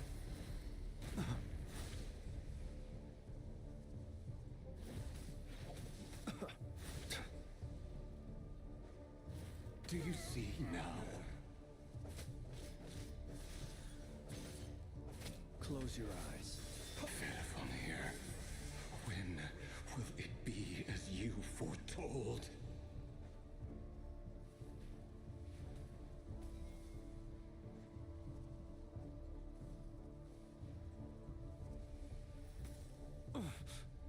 You'll sorely regret that.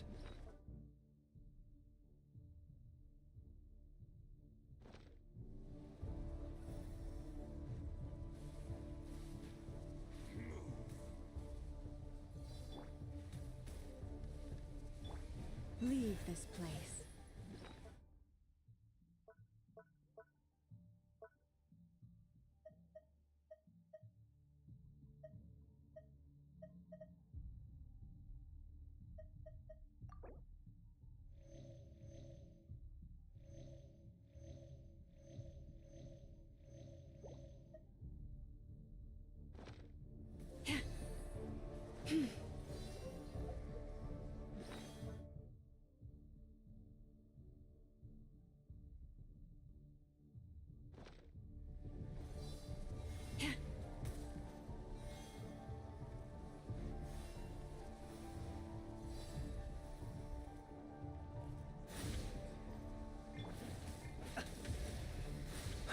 Be silent. Are you quite finished? Huh?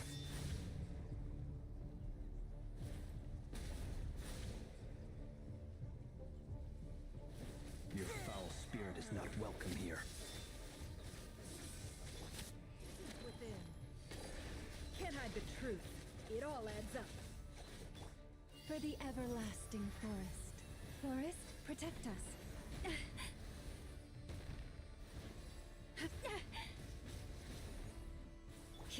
Bombs away!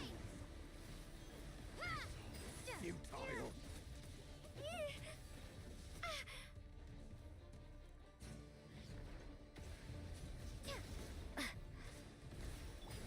The night cometh.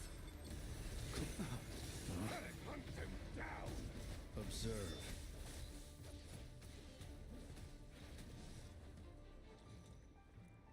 The moonlight betrays you. It's a grave situation. You're just dead meat! Are you quite finished? Move!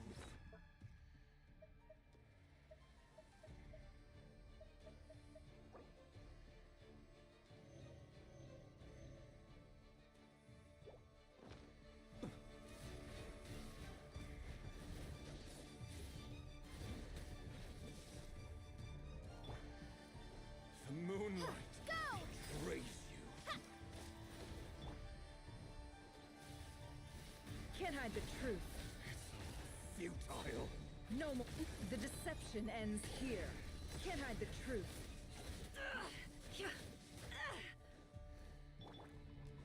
By the frost moon of old, leave this place. Hunt them down.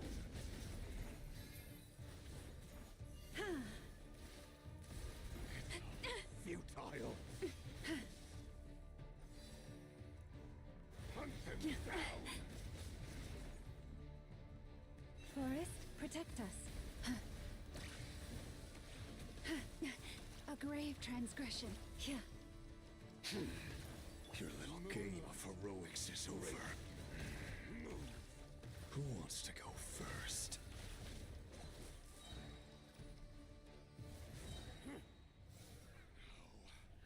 Get out of my sight!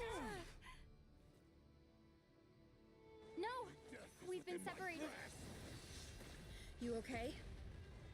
Nefer, where are the others? Stuck outside the barrier. I guess it really doesn't like us. Destroyed. I told you before. Knowing too much is always a death sentence.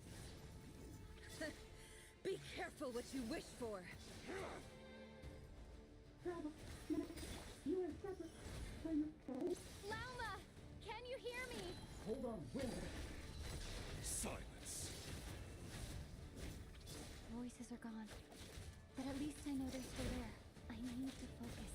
Stick to the plan. Remember my most important task. Just keep stalling him. If I can stall him for long enough, the moment will come.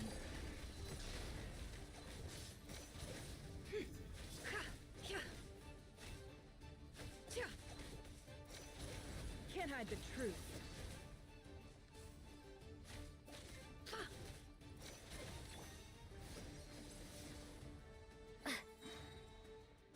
Bombs away!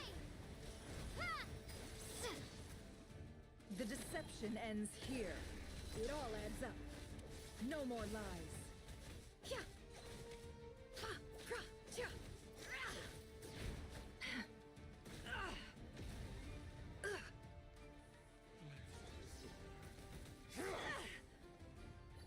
Can't hide the truth.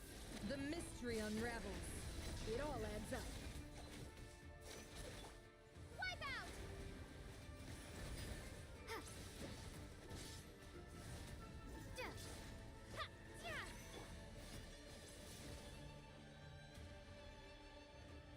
Can't hide the truth. No more lies.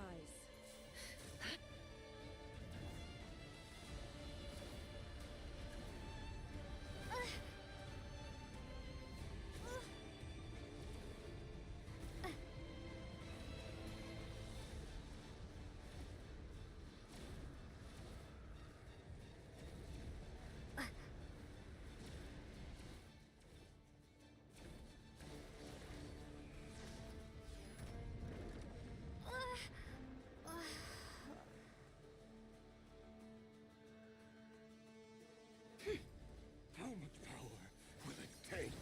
Seek within. Can't hide the truth. No more lies.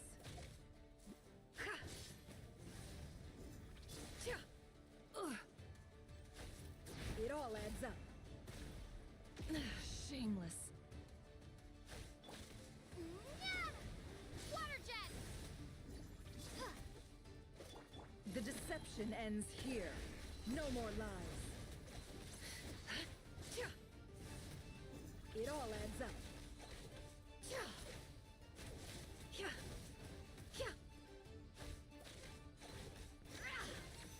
Can't hide the...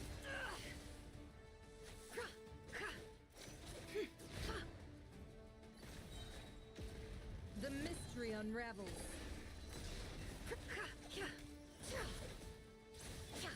Bombs away! Go!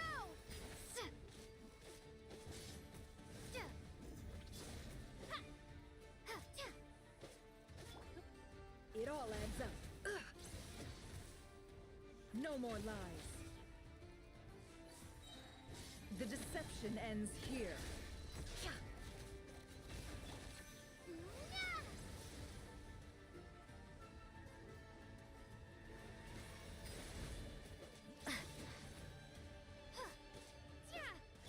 Can't hide the truth.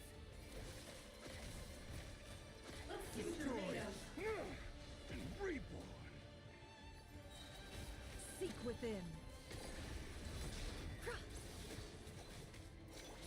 Bombs away! Go!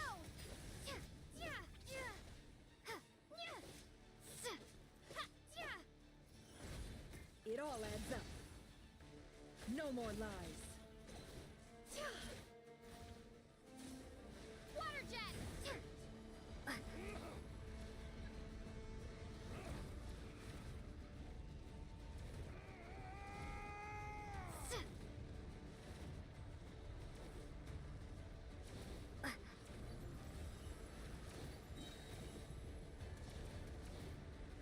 I've got this.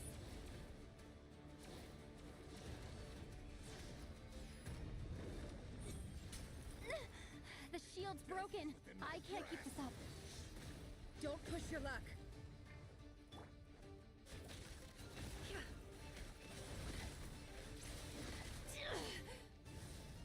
Let's see what you're made of.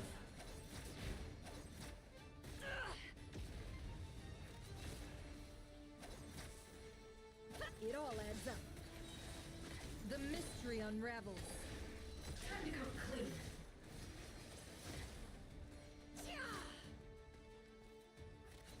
Time to come clean. Can't hide the truth.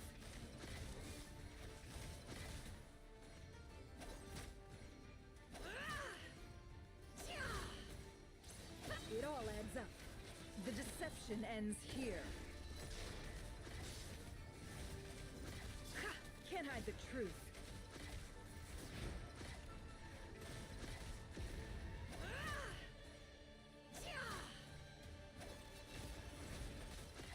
Time to come clean.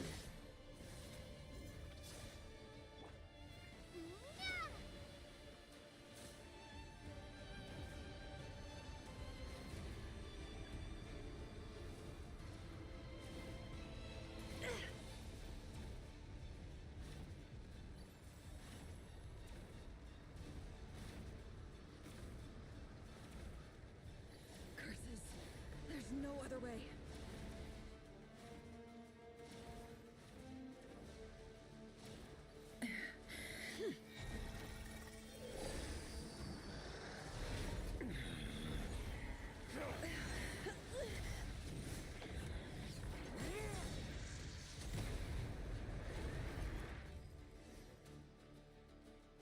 The only way to defeat Rarer is to borrow his own power.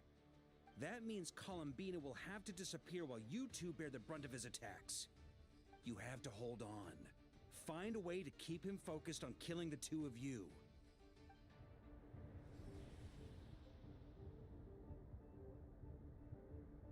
Never! Your eyes are bleeding. Soon you will be powerless to resist. And then, I will reduce you to dust. But that dust will plague your memories.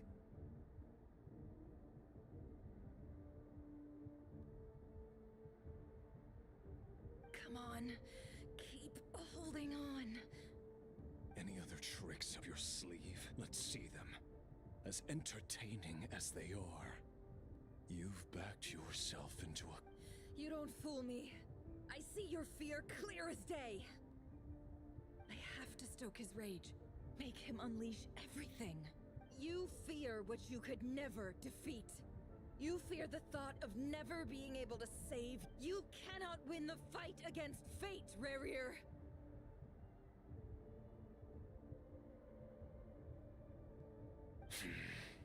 Is that what... Well, now it's your turn to feel afraid!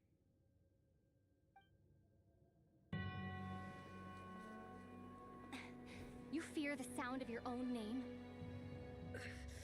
Is it us you hate? Or is it what you've become? Let's see what becomes of you!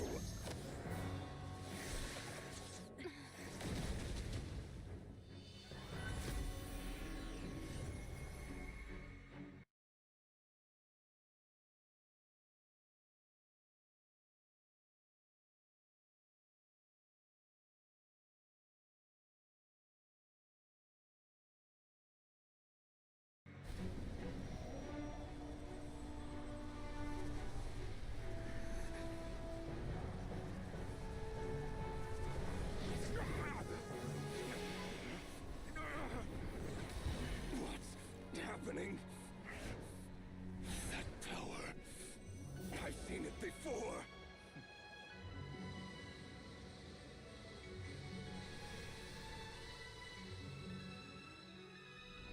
His power is on another level. We'll need to use an alchemical array to convert his power into a usable form. Then quickly channel it into Columbina, rendering her powerful enough to compete with him. I'll join you. I can help. If I release enough abyssal energy into a confined space, it'll create a potential difference, allowing us to extract a huge amount of elemental energy. Next, I'll synchronize with everyone's minds using pyro, then give you temporary access to their abilities and fields of view. But it won't last long. Can you see? Well enough.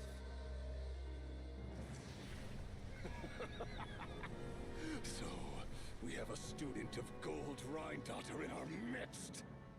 How about that?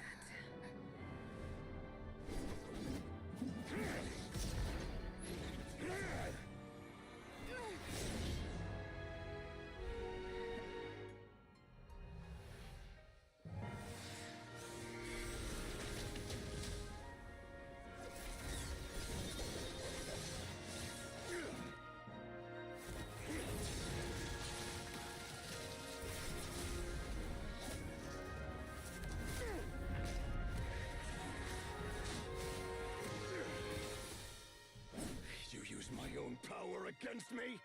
Just like how you stole Kuvaki. Look familiar?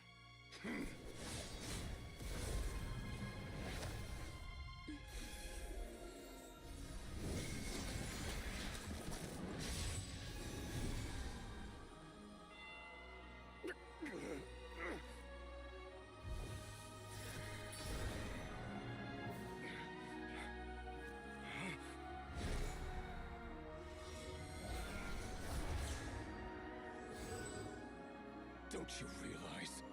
You don't have the power to hold that gate open. I don't, but someone else does.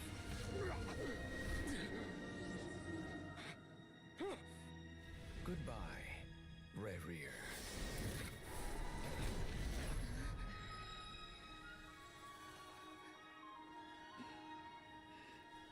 We won.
Nefer, how are your eyes?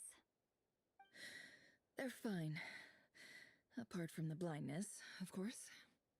It's not too late. Let me handle it.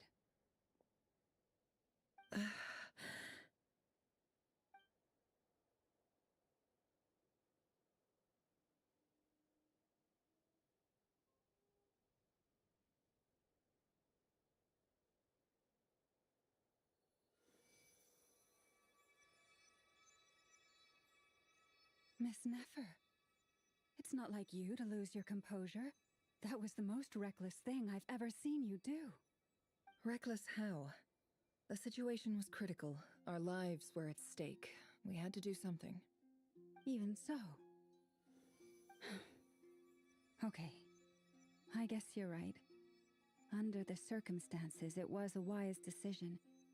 You traded your eyes for an incredible victory. In business terms, I suppose that's a huge return on investment. I'd be hard-pressed to argue otherwise. Still, I don't like this outcome, and I don't want you to lose your sight for good. People suffer when they make sacrifices they shouldn't have to make, whether that means faith, strength, or in this case, your ability to even see. I had hoped you could win without sacrificing so much as a single hair on your head. Thank you. Really. All done. Don't try and open your eyes just yet. We'll see how you're doing in a couple of days. Until then, please follow your recovery plan to the letter. I'll send full details through Yehoda.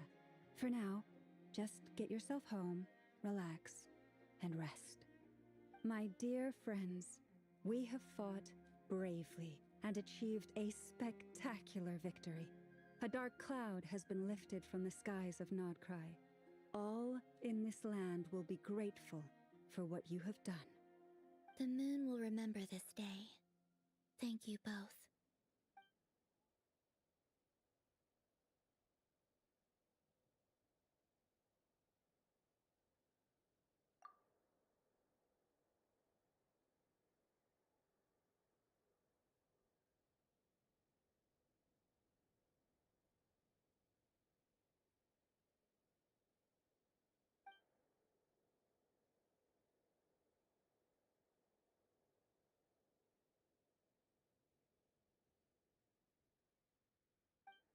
There's something I want to let you know.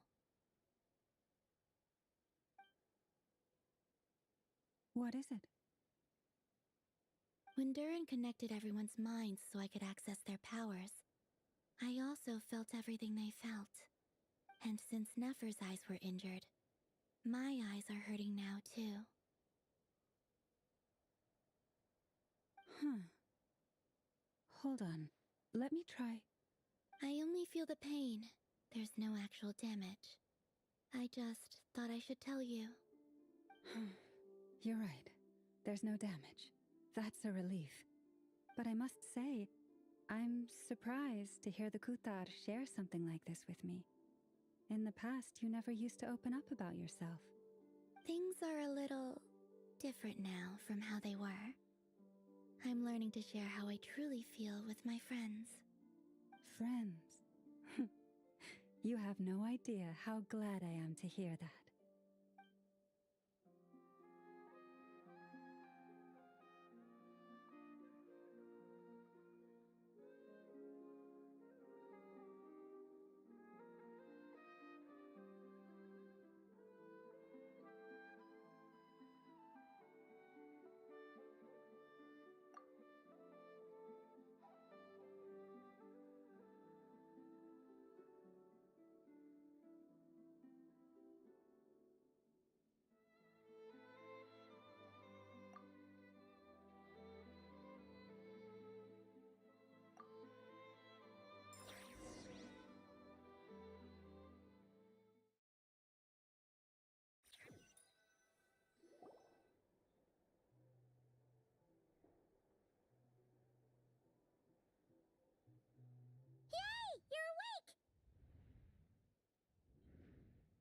How are you feeling?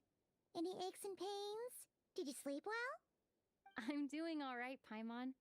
No need to worry about me. Phew! Well, that's good.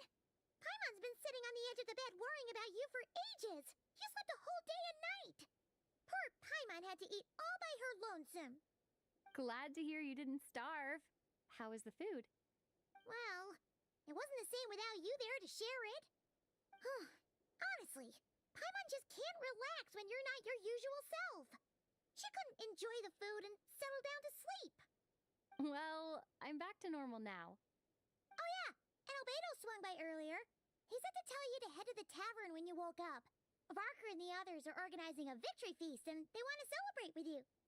He also dropped off some medical supplies, but you seem fit as a fiddle, so guess you won't be needing those. If you're feeling up to it, let's head over now. Wouldn't want to keep them waiting.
I'm back.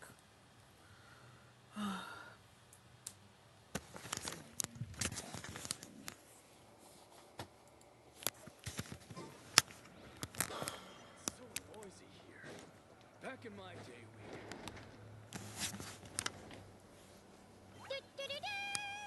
We're here! Traveler and Paimon! Perfect timing!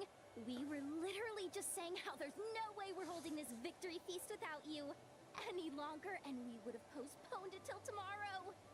How are you feeling today? Much better, thanks. Don't worry about me. Relieved to hear it.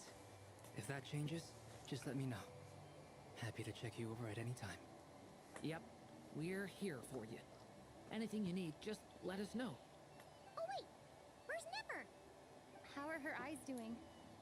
Nefer's right over there. I'm sure she'd love to catch up with you.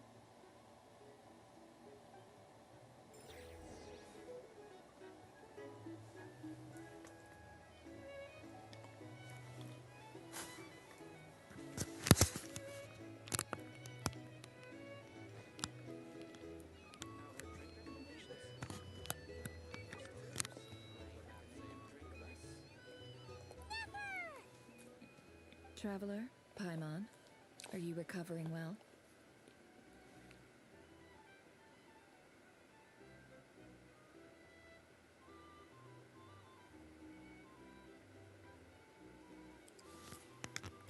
Turns out that moon chanter has some real talent after all.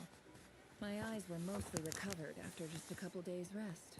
I can actually open them again now. Yeah, but you gotta be careful.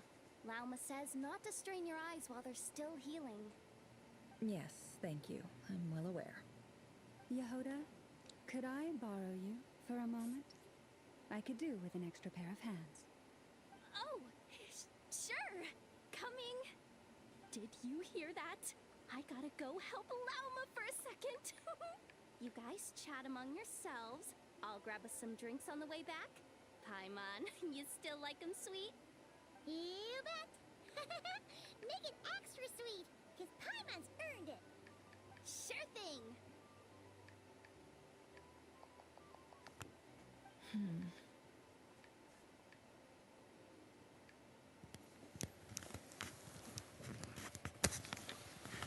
The Raker of Solnari. Kind of a snake, don't you think? No, definitely a snake. A poisonous one who spewed his venomous hatred everywhere. Anyone who seeks revenge out of hatred for other people has become a snake. That's something my dad used to say.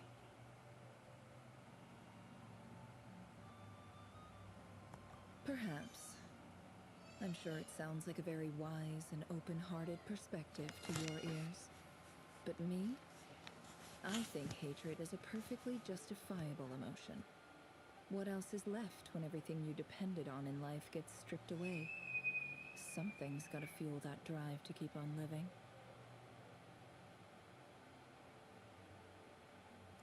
If you're worried about me, you can nip that in the bud. I'm not someone who gets stuck in the past. It's just... I suddenly feel like I was wrong to call my father a liar. He was just a fool. That's why the Academia turned their back on him, and why the other tribes ganged up on him. Oh, Father. How much better things could have been if you were a skilled liar. Look at the Ibis King. Thoth is a fiendishly cunning liar. And yet, strangely, he feels more like a father to me than my real dad ever was. He's never brought it up, but I'd bet he feels the same way. Why else would he give me the power to perceive the truth, while at the same time training me in the art of deception?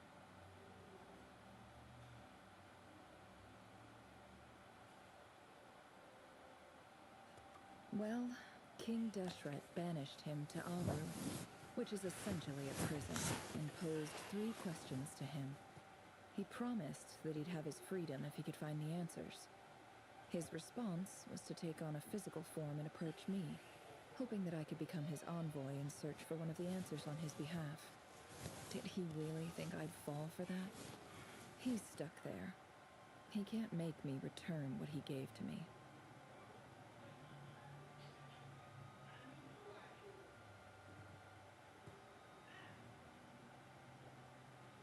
So that's enough for you to decide he's nice, is it?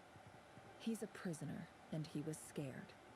So he decided to perform some good deeds to win people's approval. He lives in fear because he's a deceiver. How is Rerir any different? You can't work as a spy your whole life and expect a happy ending. It's preposterous. Yet I can't say I don't understand it. Liars live in the darkness of their own making, but it's still human nature to want to go on living. They say that a liar's soul is the most worthless thing in the world. What do you think? Good. If you understand that, it means you're smart, and you see things objectively. If you ask me, the soul of a liar really is worth nothing, because all they care about is themselves. For example, when something good falls into my lap, I don't go sharing the news around. Stops other people trying to steal it from me.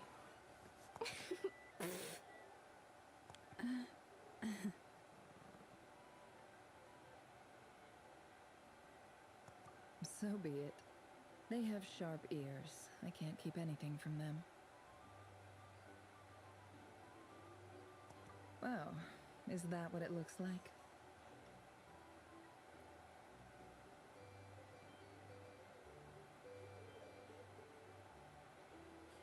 Well, you all know my past now, and I can't simply eliminate everyone who knows too much. So I guess I just have to put up with you, for the foreseeable future at least. When you find yourself in a situation you can't control, the safest play is to keep calm and start monitoring everyone involved like a hawk. In the intelligence world, you need to have a sense of perspective and play your hand accordingly. If you understand what's at stake, please ensure my secret is safe with you. I trust you'll respect my wishes as a friend. But don't forget, I will also be watching you like a hawk. Very good. Oh, wait! Now that the panic's over and we've all calmed down, Paimon suddenly remembered something. After all that build-up, our mystery ally never showed up even once.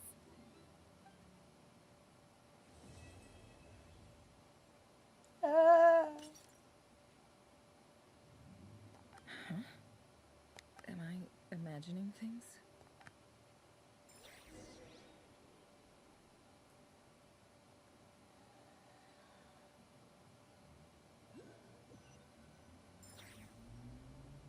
So, that close colleague who stayed behind with you? What's he been up to recently? Don't know, don't care. I get more normal human interaction from hanging out with Bosco too than him. Although, now you mention it, he hasn't bothered me in a while. I wonder if... If he's disappeared without a trace, it's the biggest gift he ever gave to the world. But I somehow doubt that's what's going on. He won't lie low forever. So we'd better stay on guard.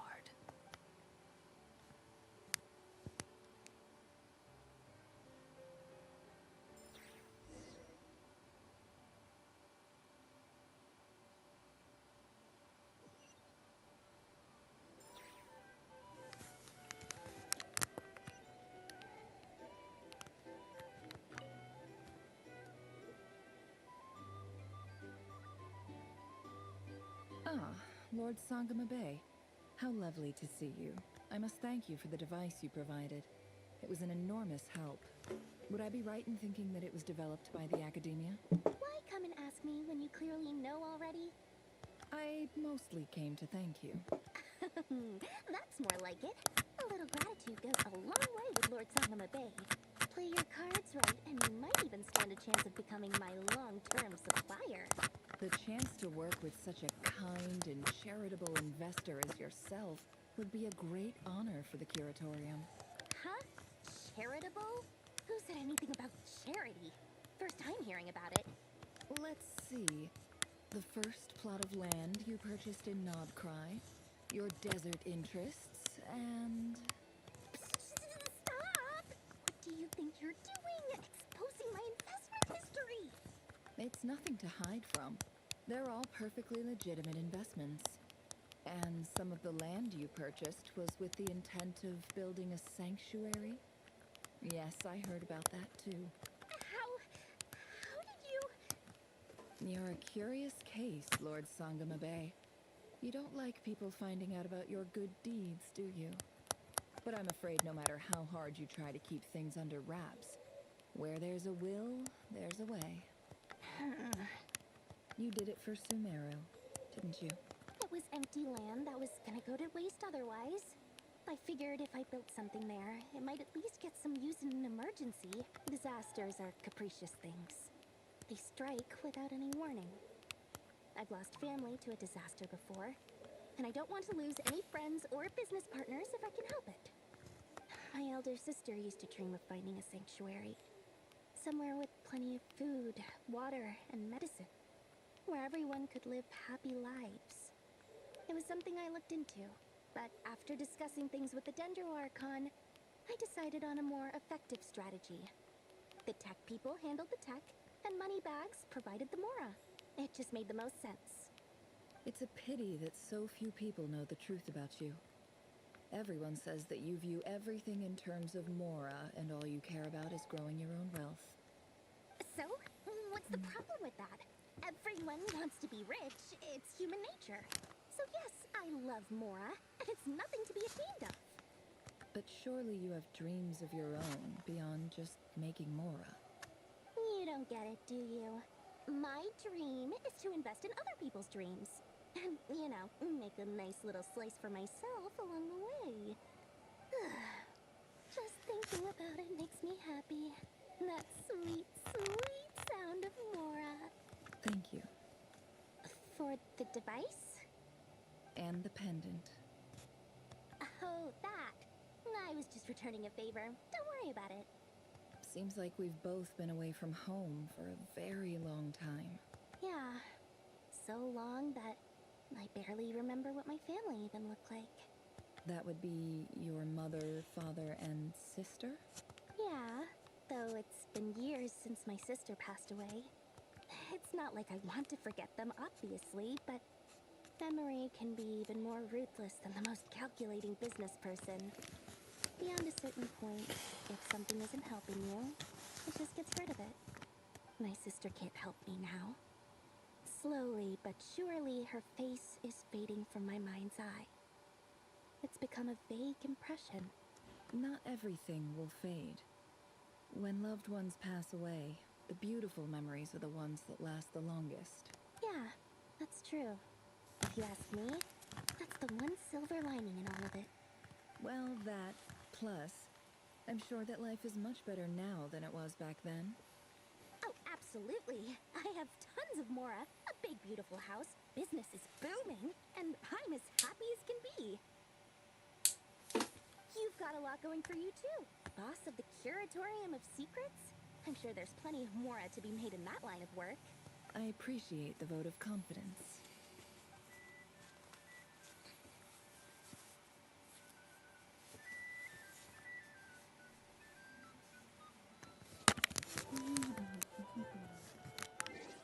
First, let me see if I completed the event. Not yet.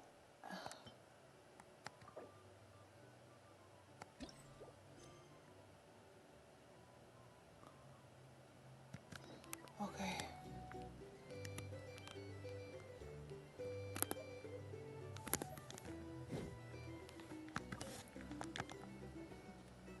How have you been holding up? Any adverse reactions? If you start to take a turn for the worse, make sure you tell me right away. You don't need to worry about me, Grandmaster. I'm fine. I mean, I barely did anything, so... What? You're too humble, young man. You played an indispensable role in the battle for Nodcry. We can't thank you enough for your support. Sometimes, when people praise you, it's because you deserve it. The best thing is to accept it calmly and with grace. It's important to learn how to respond to words of admiration. Let's do a quick demonstration. Albedo, that was an incredible feat of alchemy. The pressure was on, but you worked flawlessly at lightning speed to get the job done. Thank you. I can't take all the credit, though. Durin played a big part in forming the alchemical array. See? Did you catch that? A masterclass in how to take a compliment. Okay, yeah. I did work pretty hard to help prepare for the battle. No point denying that. Hey, you guys! Hey, look who's bounced back. Looking good, traveler. Seems like you've recovered. You won't need to take any more medication. Can I get you a drink? Huh? You know how to order at a bar now? You've sure learned a lot recently. Handling a drinks order is ridiculously simple compared to alchemy. Don't worry, I'll blend into society yet. Paimon believes it. You're clearly a fast learner, just like your brother. To be totally honest, though, Paimon didn't quite follow all the details when you first explained the plan to us. Don't worry, that's completely understandable. Unless you're a student of alchemy, it's hard to grasp the principle and how the process works. To put it in the simplest terms, we saw how our enemy stole the power of Kuvaki. And that gave us the idea of stealing his power to turn it against him. When facing an enemy you have no hope of defeating, it's best not to engage them in battle. So, instead of looking for a way to overpower him, we decided to help Columbina get strong enough to at least stand up to him in a fight. For this to work, we had to analyze his modes of attack, confirm who his main target was, and make sure that he wouldn't go beyond the range of the alchemical array. For added security, we prepared a total of 4 arrays. But to mitigate the impact of the battle, we identified one location in particular as the ideal spot, which is where the confrontation took place. The alchemical array absorbed his abyssal power. then Durin processed it to render it usable by Columbina. That power enabled her to do what would otherwise have been nigh on impossible. What surprised me was that Dainsleif actually agreed to join us. Given his history with Rerir, he had every right to sit this one out. But we're extremely grateful for the decision he made. It must have been a painful choice to make. But I'm sure that making a decision was far better for him than staying in limbo. Absolutely. He was torn between two paths, but in the end, he made his choice and stuck to it resolutely. He doesn't strike me as the sort of person who'd stay trapped in limbo for long. Anyway, however you cut it, everyone gave a stellar performance. And now...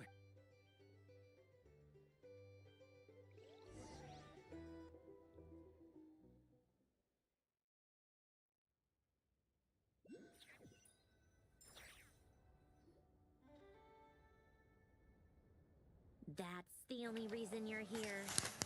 Yes, I've thought a lot about it. And I've realized that you, me, and Arlecchino should be friends. I think this is very important. So I felt I had to come and tell you. Well, this is a new one. I'm so moved. I can't even hold my teacup. If that's all, you can leave now. Do you not want to be friends with me? Or is it that you prefer being co-workers? What is this, Columbina? Are you deliberately testing my patience threshold? Right now, my politeness module is active. But if you say another word, I swear I'll shut it down. If your politeness module was active, wouldn't you say the word please at some point? Polonia, please see Lady Columbina to the door. Will you still invite me to your next tea party? What? Yes, I think you will. Bye-bye, dear Sandrone.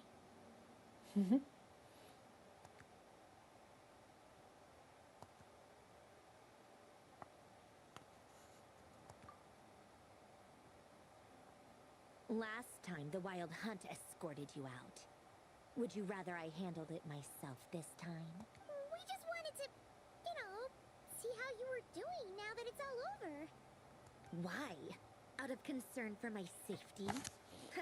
I hope you didn't seriously think that the Rayhir of Solnari would be able to lay so much as a finger upon me, given how prepared I was.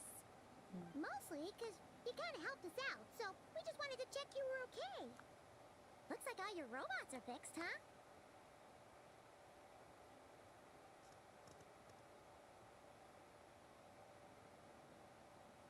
Oh, don't you worry about that. Tea time is already a write-off.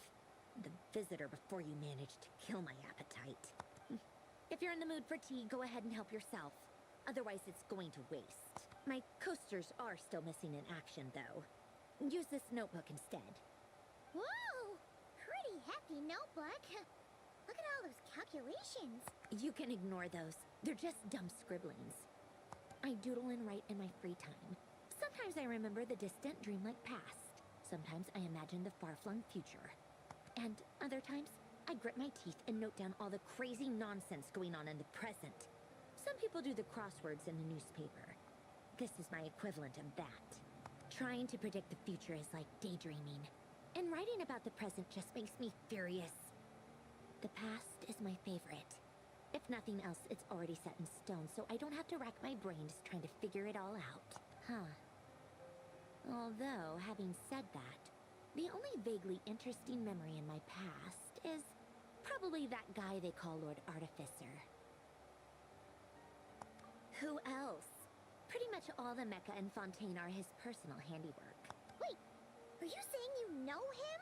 Like, personally? As a friend?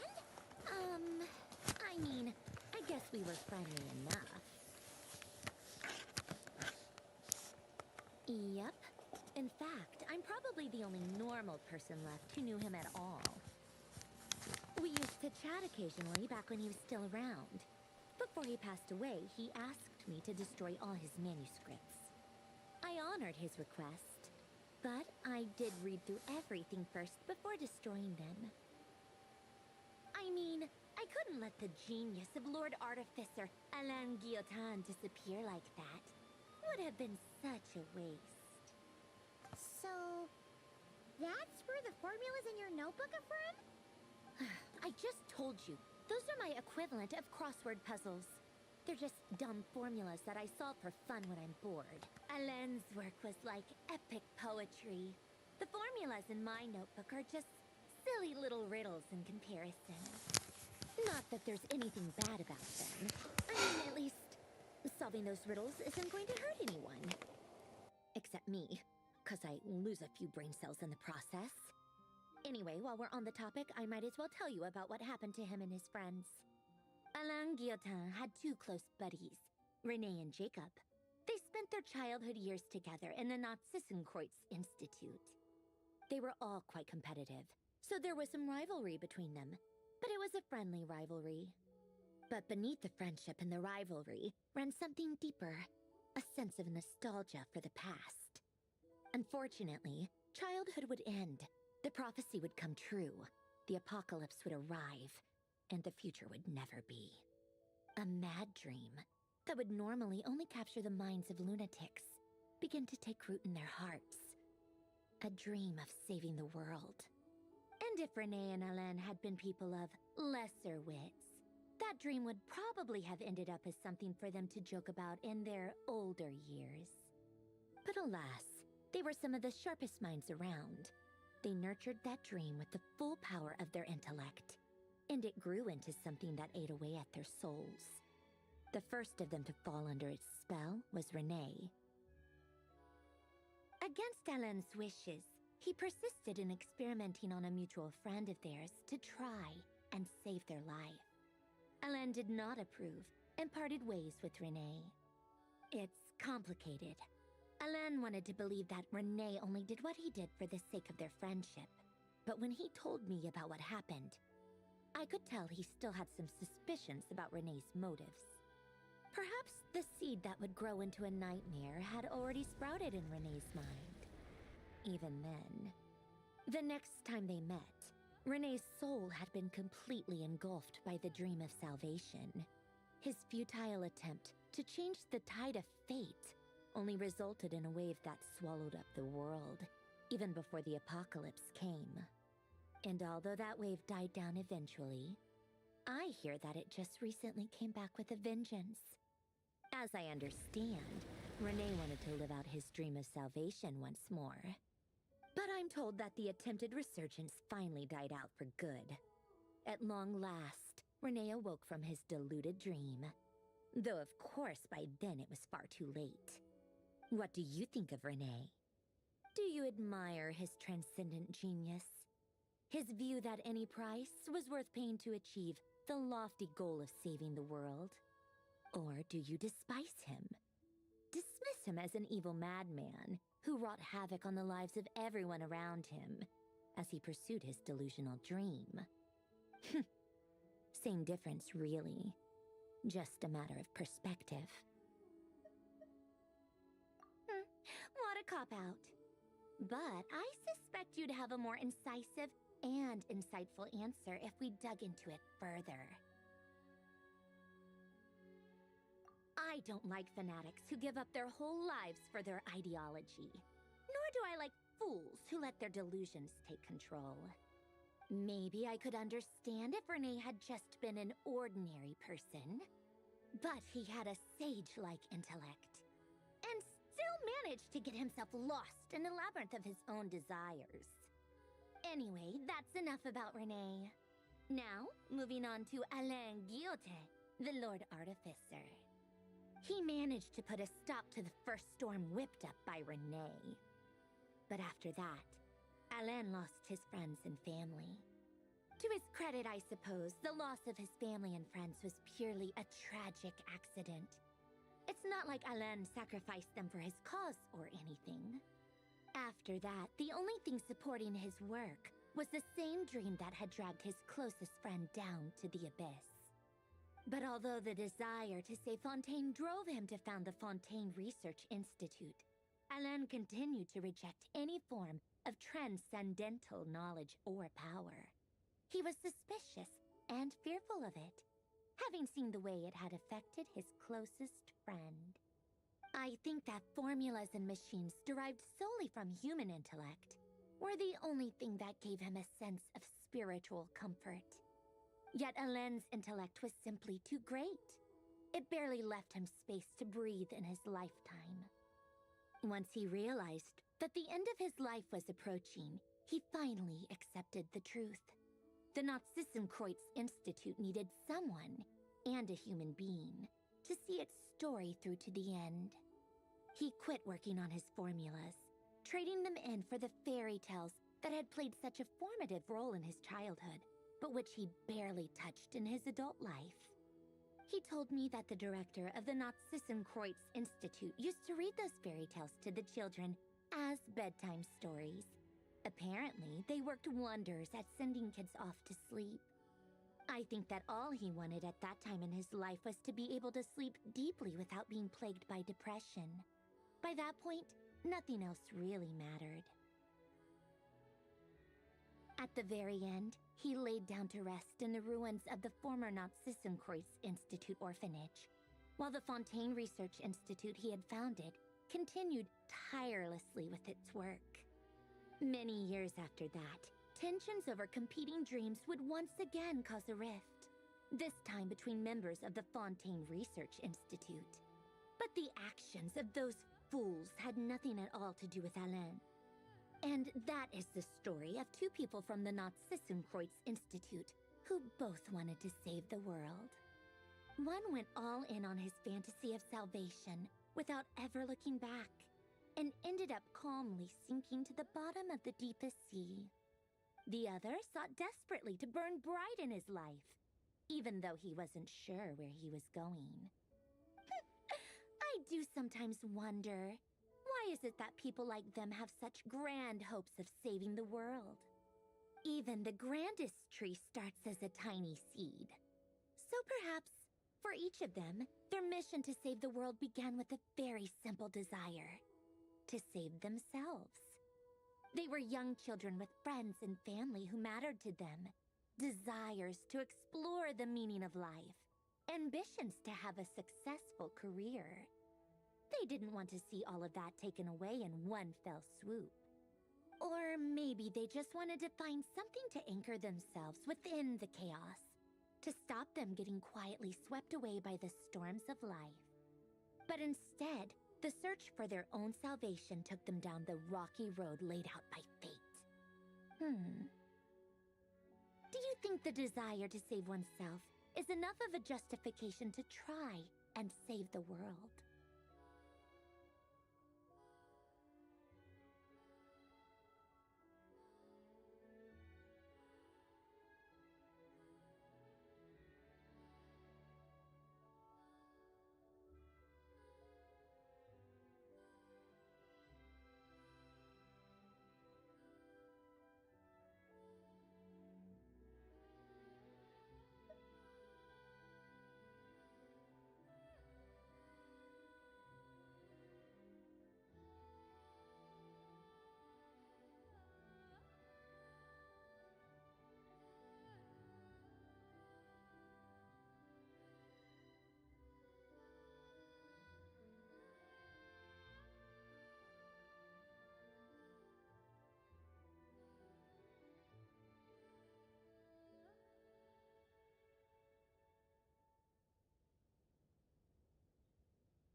Sensible answer. Glad to know you've got your head screwed on straight. Alain would disagree, though. I asked him the same question back when he was in his prime, putting all of his energy into his work. Yes, it's enough. No elaboration, just a quick, short answer before getting right back to his work. He was always that way. All right, tea time's over.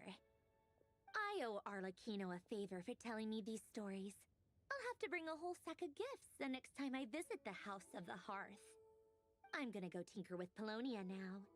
You guys can do whatever you want, as long as it doesn't involve interrupting me. Polonia, exit hibernation mode. Begin diagnostics.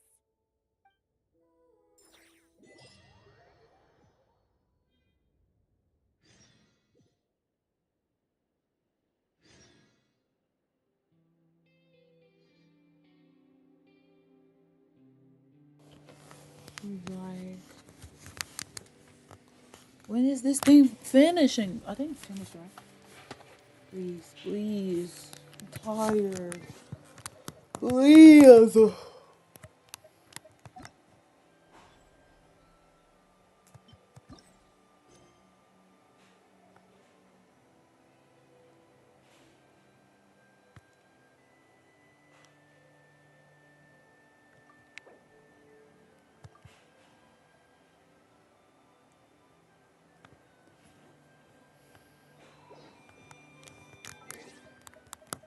What's left in here? The journey so far has reached a brief pause. Take a moment to rest and check in on your companions.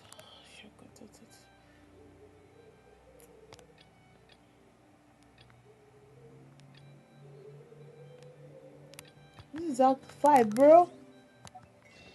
Or do I have to claim my rewards in another way?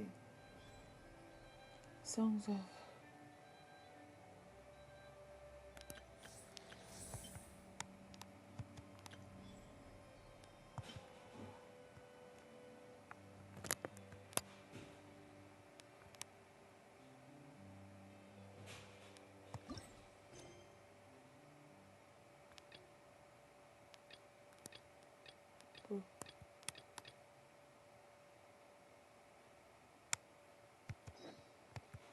I don't understand. How many of these do I have to finish? Lord, though.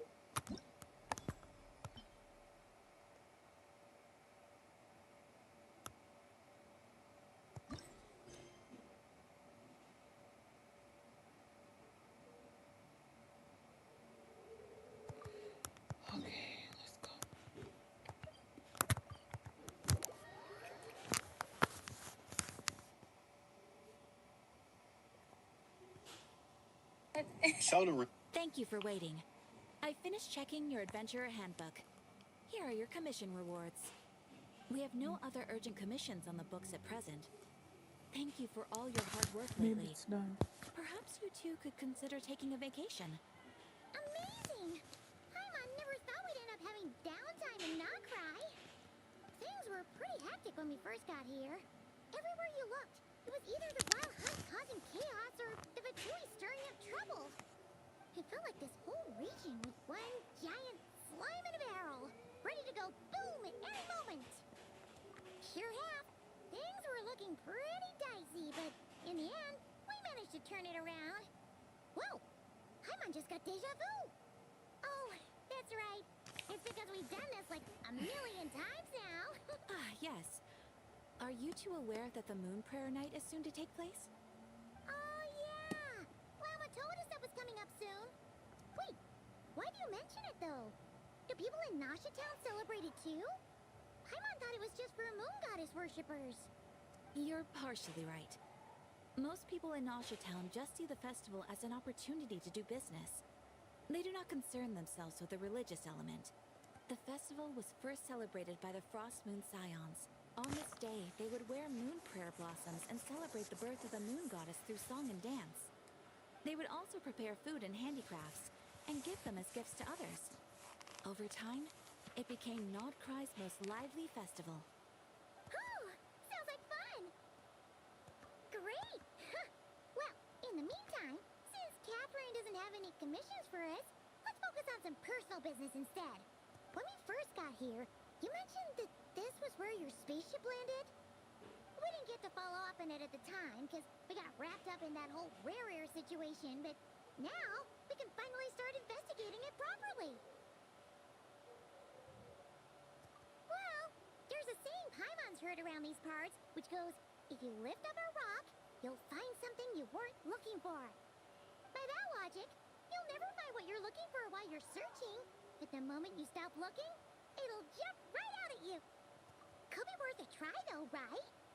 Anyway, Paimon suggests we focus on other stuff we want to do for now, and just keep an ear out for spaceship-related intel as we go.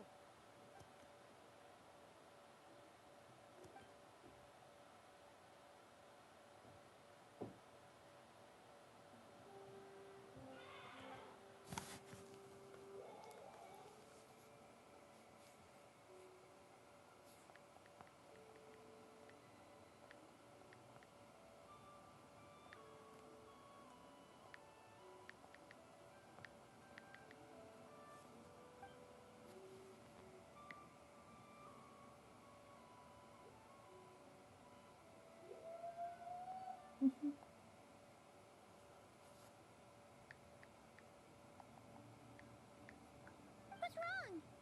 You look super serious all of a sudden.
I guess why you'd be concerned about Columbina, but what does the doctor have to do with anything?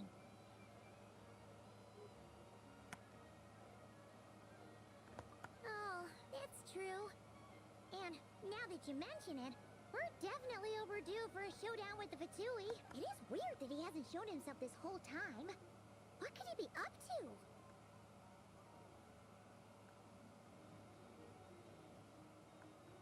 True.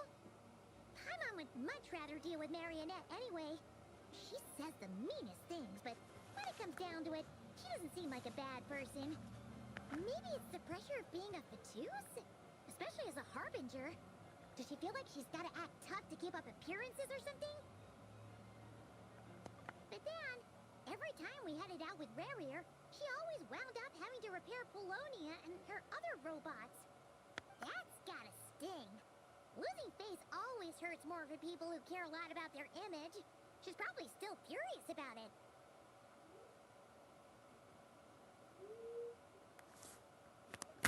What?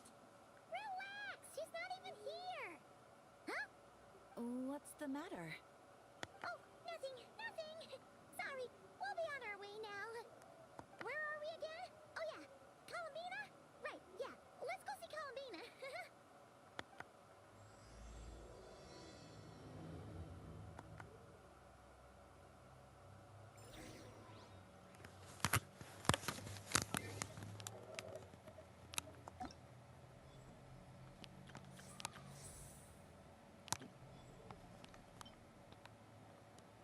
So I will have to finish everything. My gosh, I don't have no time for this.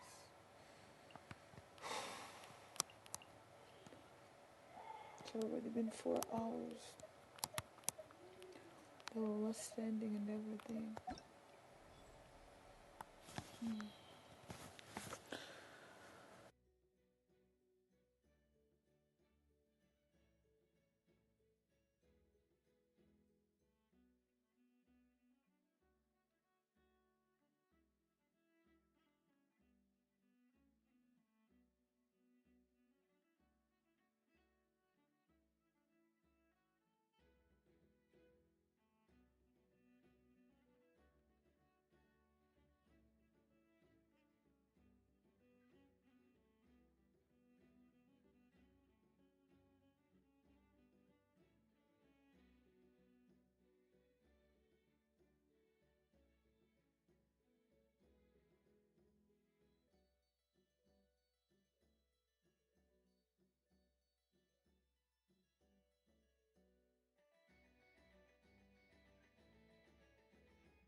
better get me some alpacas.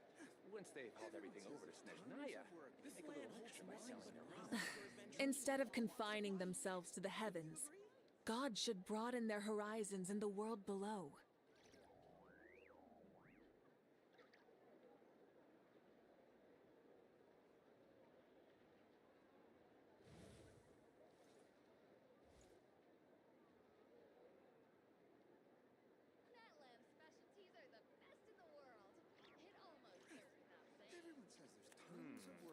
I better get me some alpacas. Once they've hauled everything over to Snezhnaya, make a little extra by selling their wool. Promise for adventurers from all walks of life. Wouldn't you agree?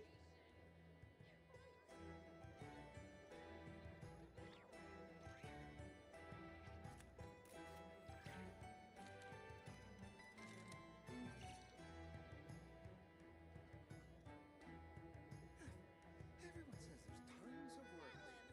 Why is none of it coming to me? I better get me some alpacas. Once they've hauled everything over to Snezhnaya, make a little extra by selling their wool. Wouldn't you agree?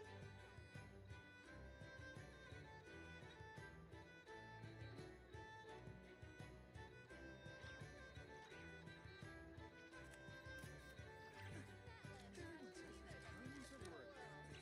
Why is none of it coming to me? I better get me some alpacas.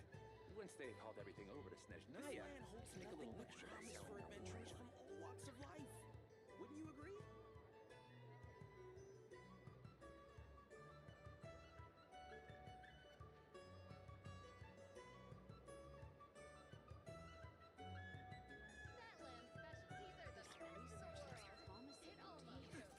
Everyone says there's tons of work lately. Why is none of it coming to me? I better get me some alpacas. Once they've hauled everything over to Snezhnaya, make a little extra by selling their wool. Holds nothing but promise for adventurers from all walks of life. Wouldn't you agree? Exploration and trials. Adventuring is right up my alley.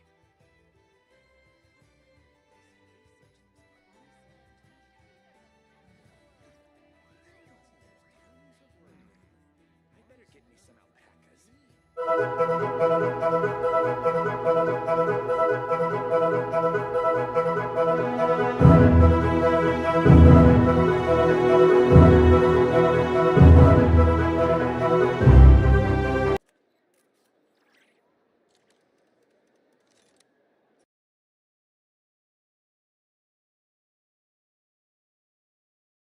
I'll be back. I'll be back after some hours. I gotta go cook. But I will have to finish this quest ASAP. I have to get those 500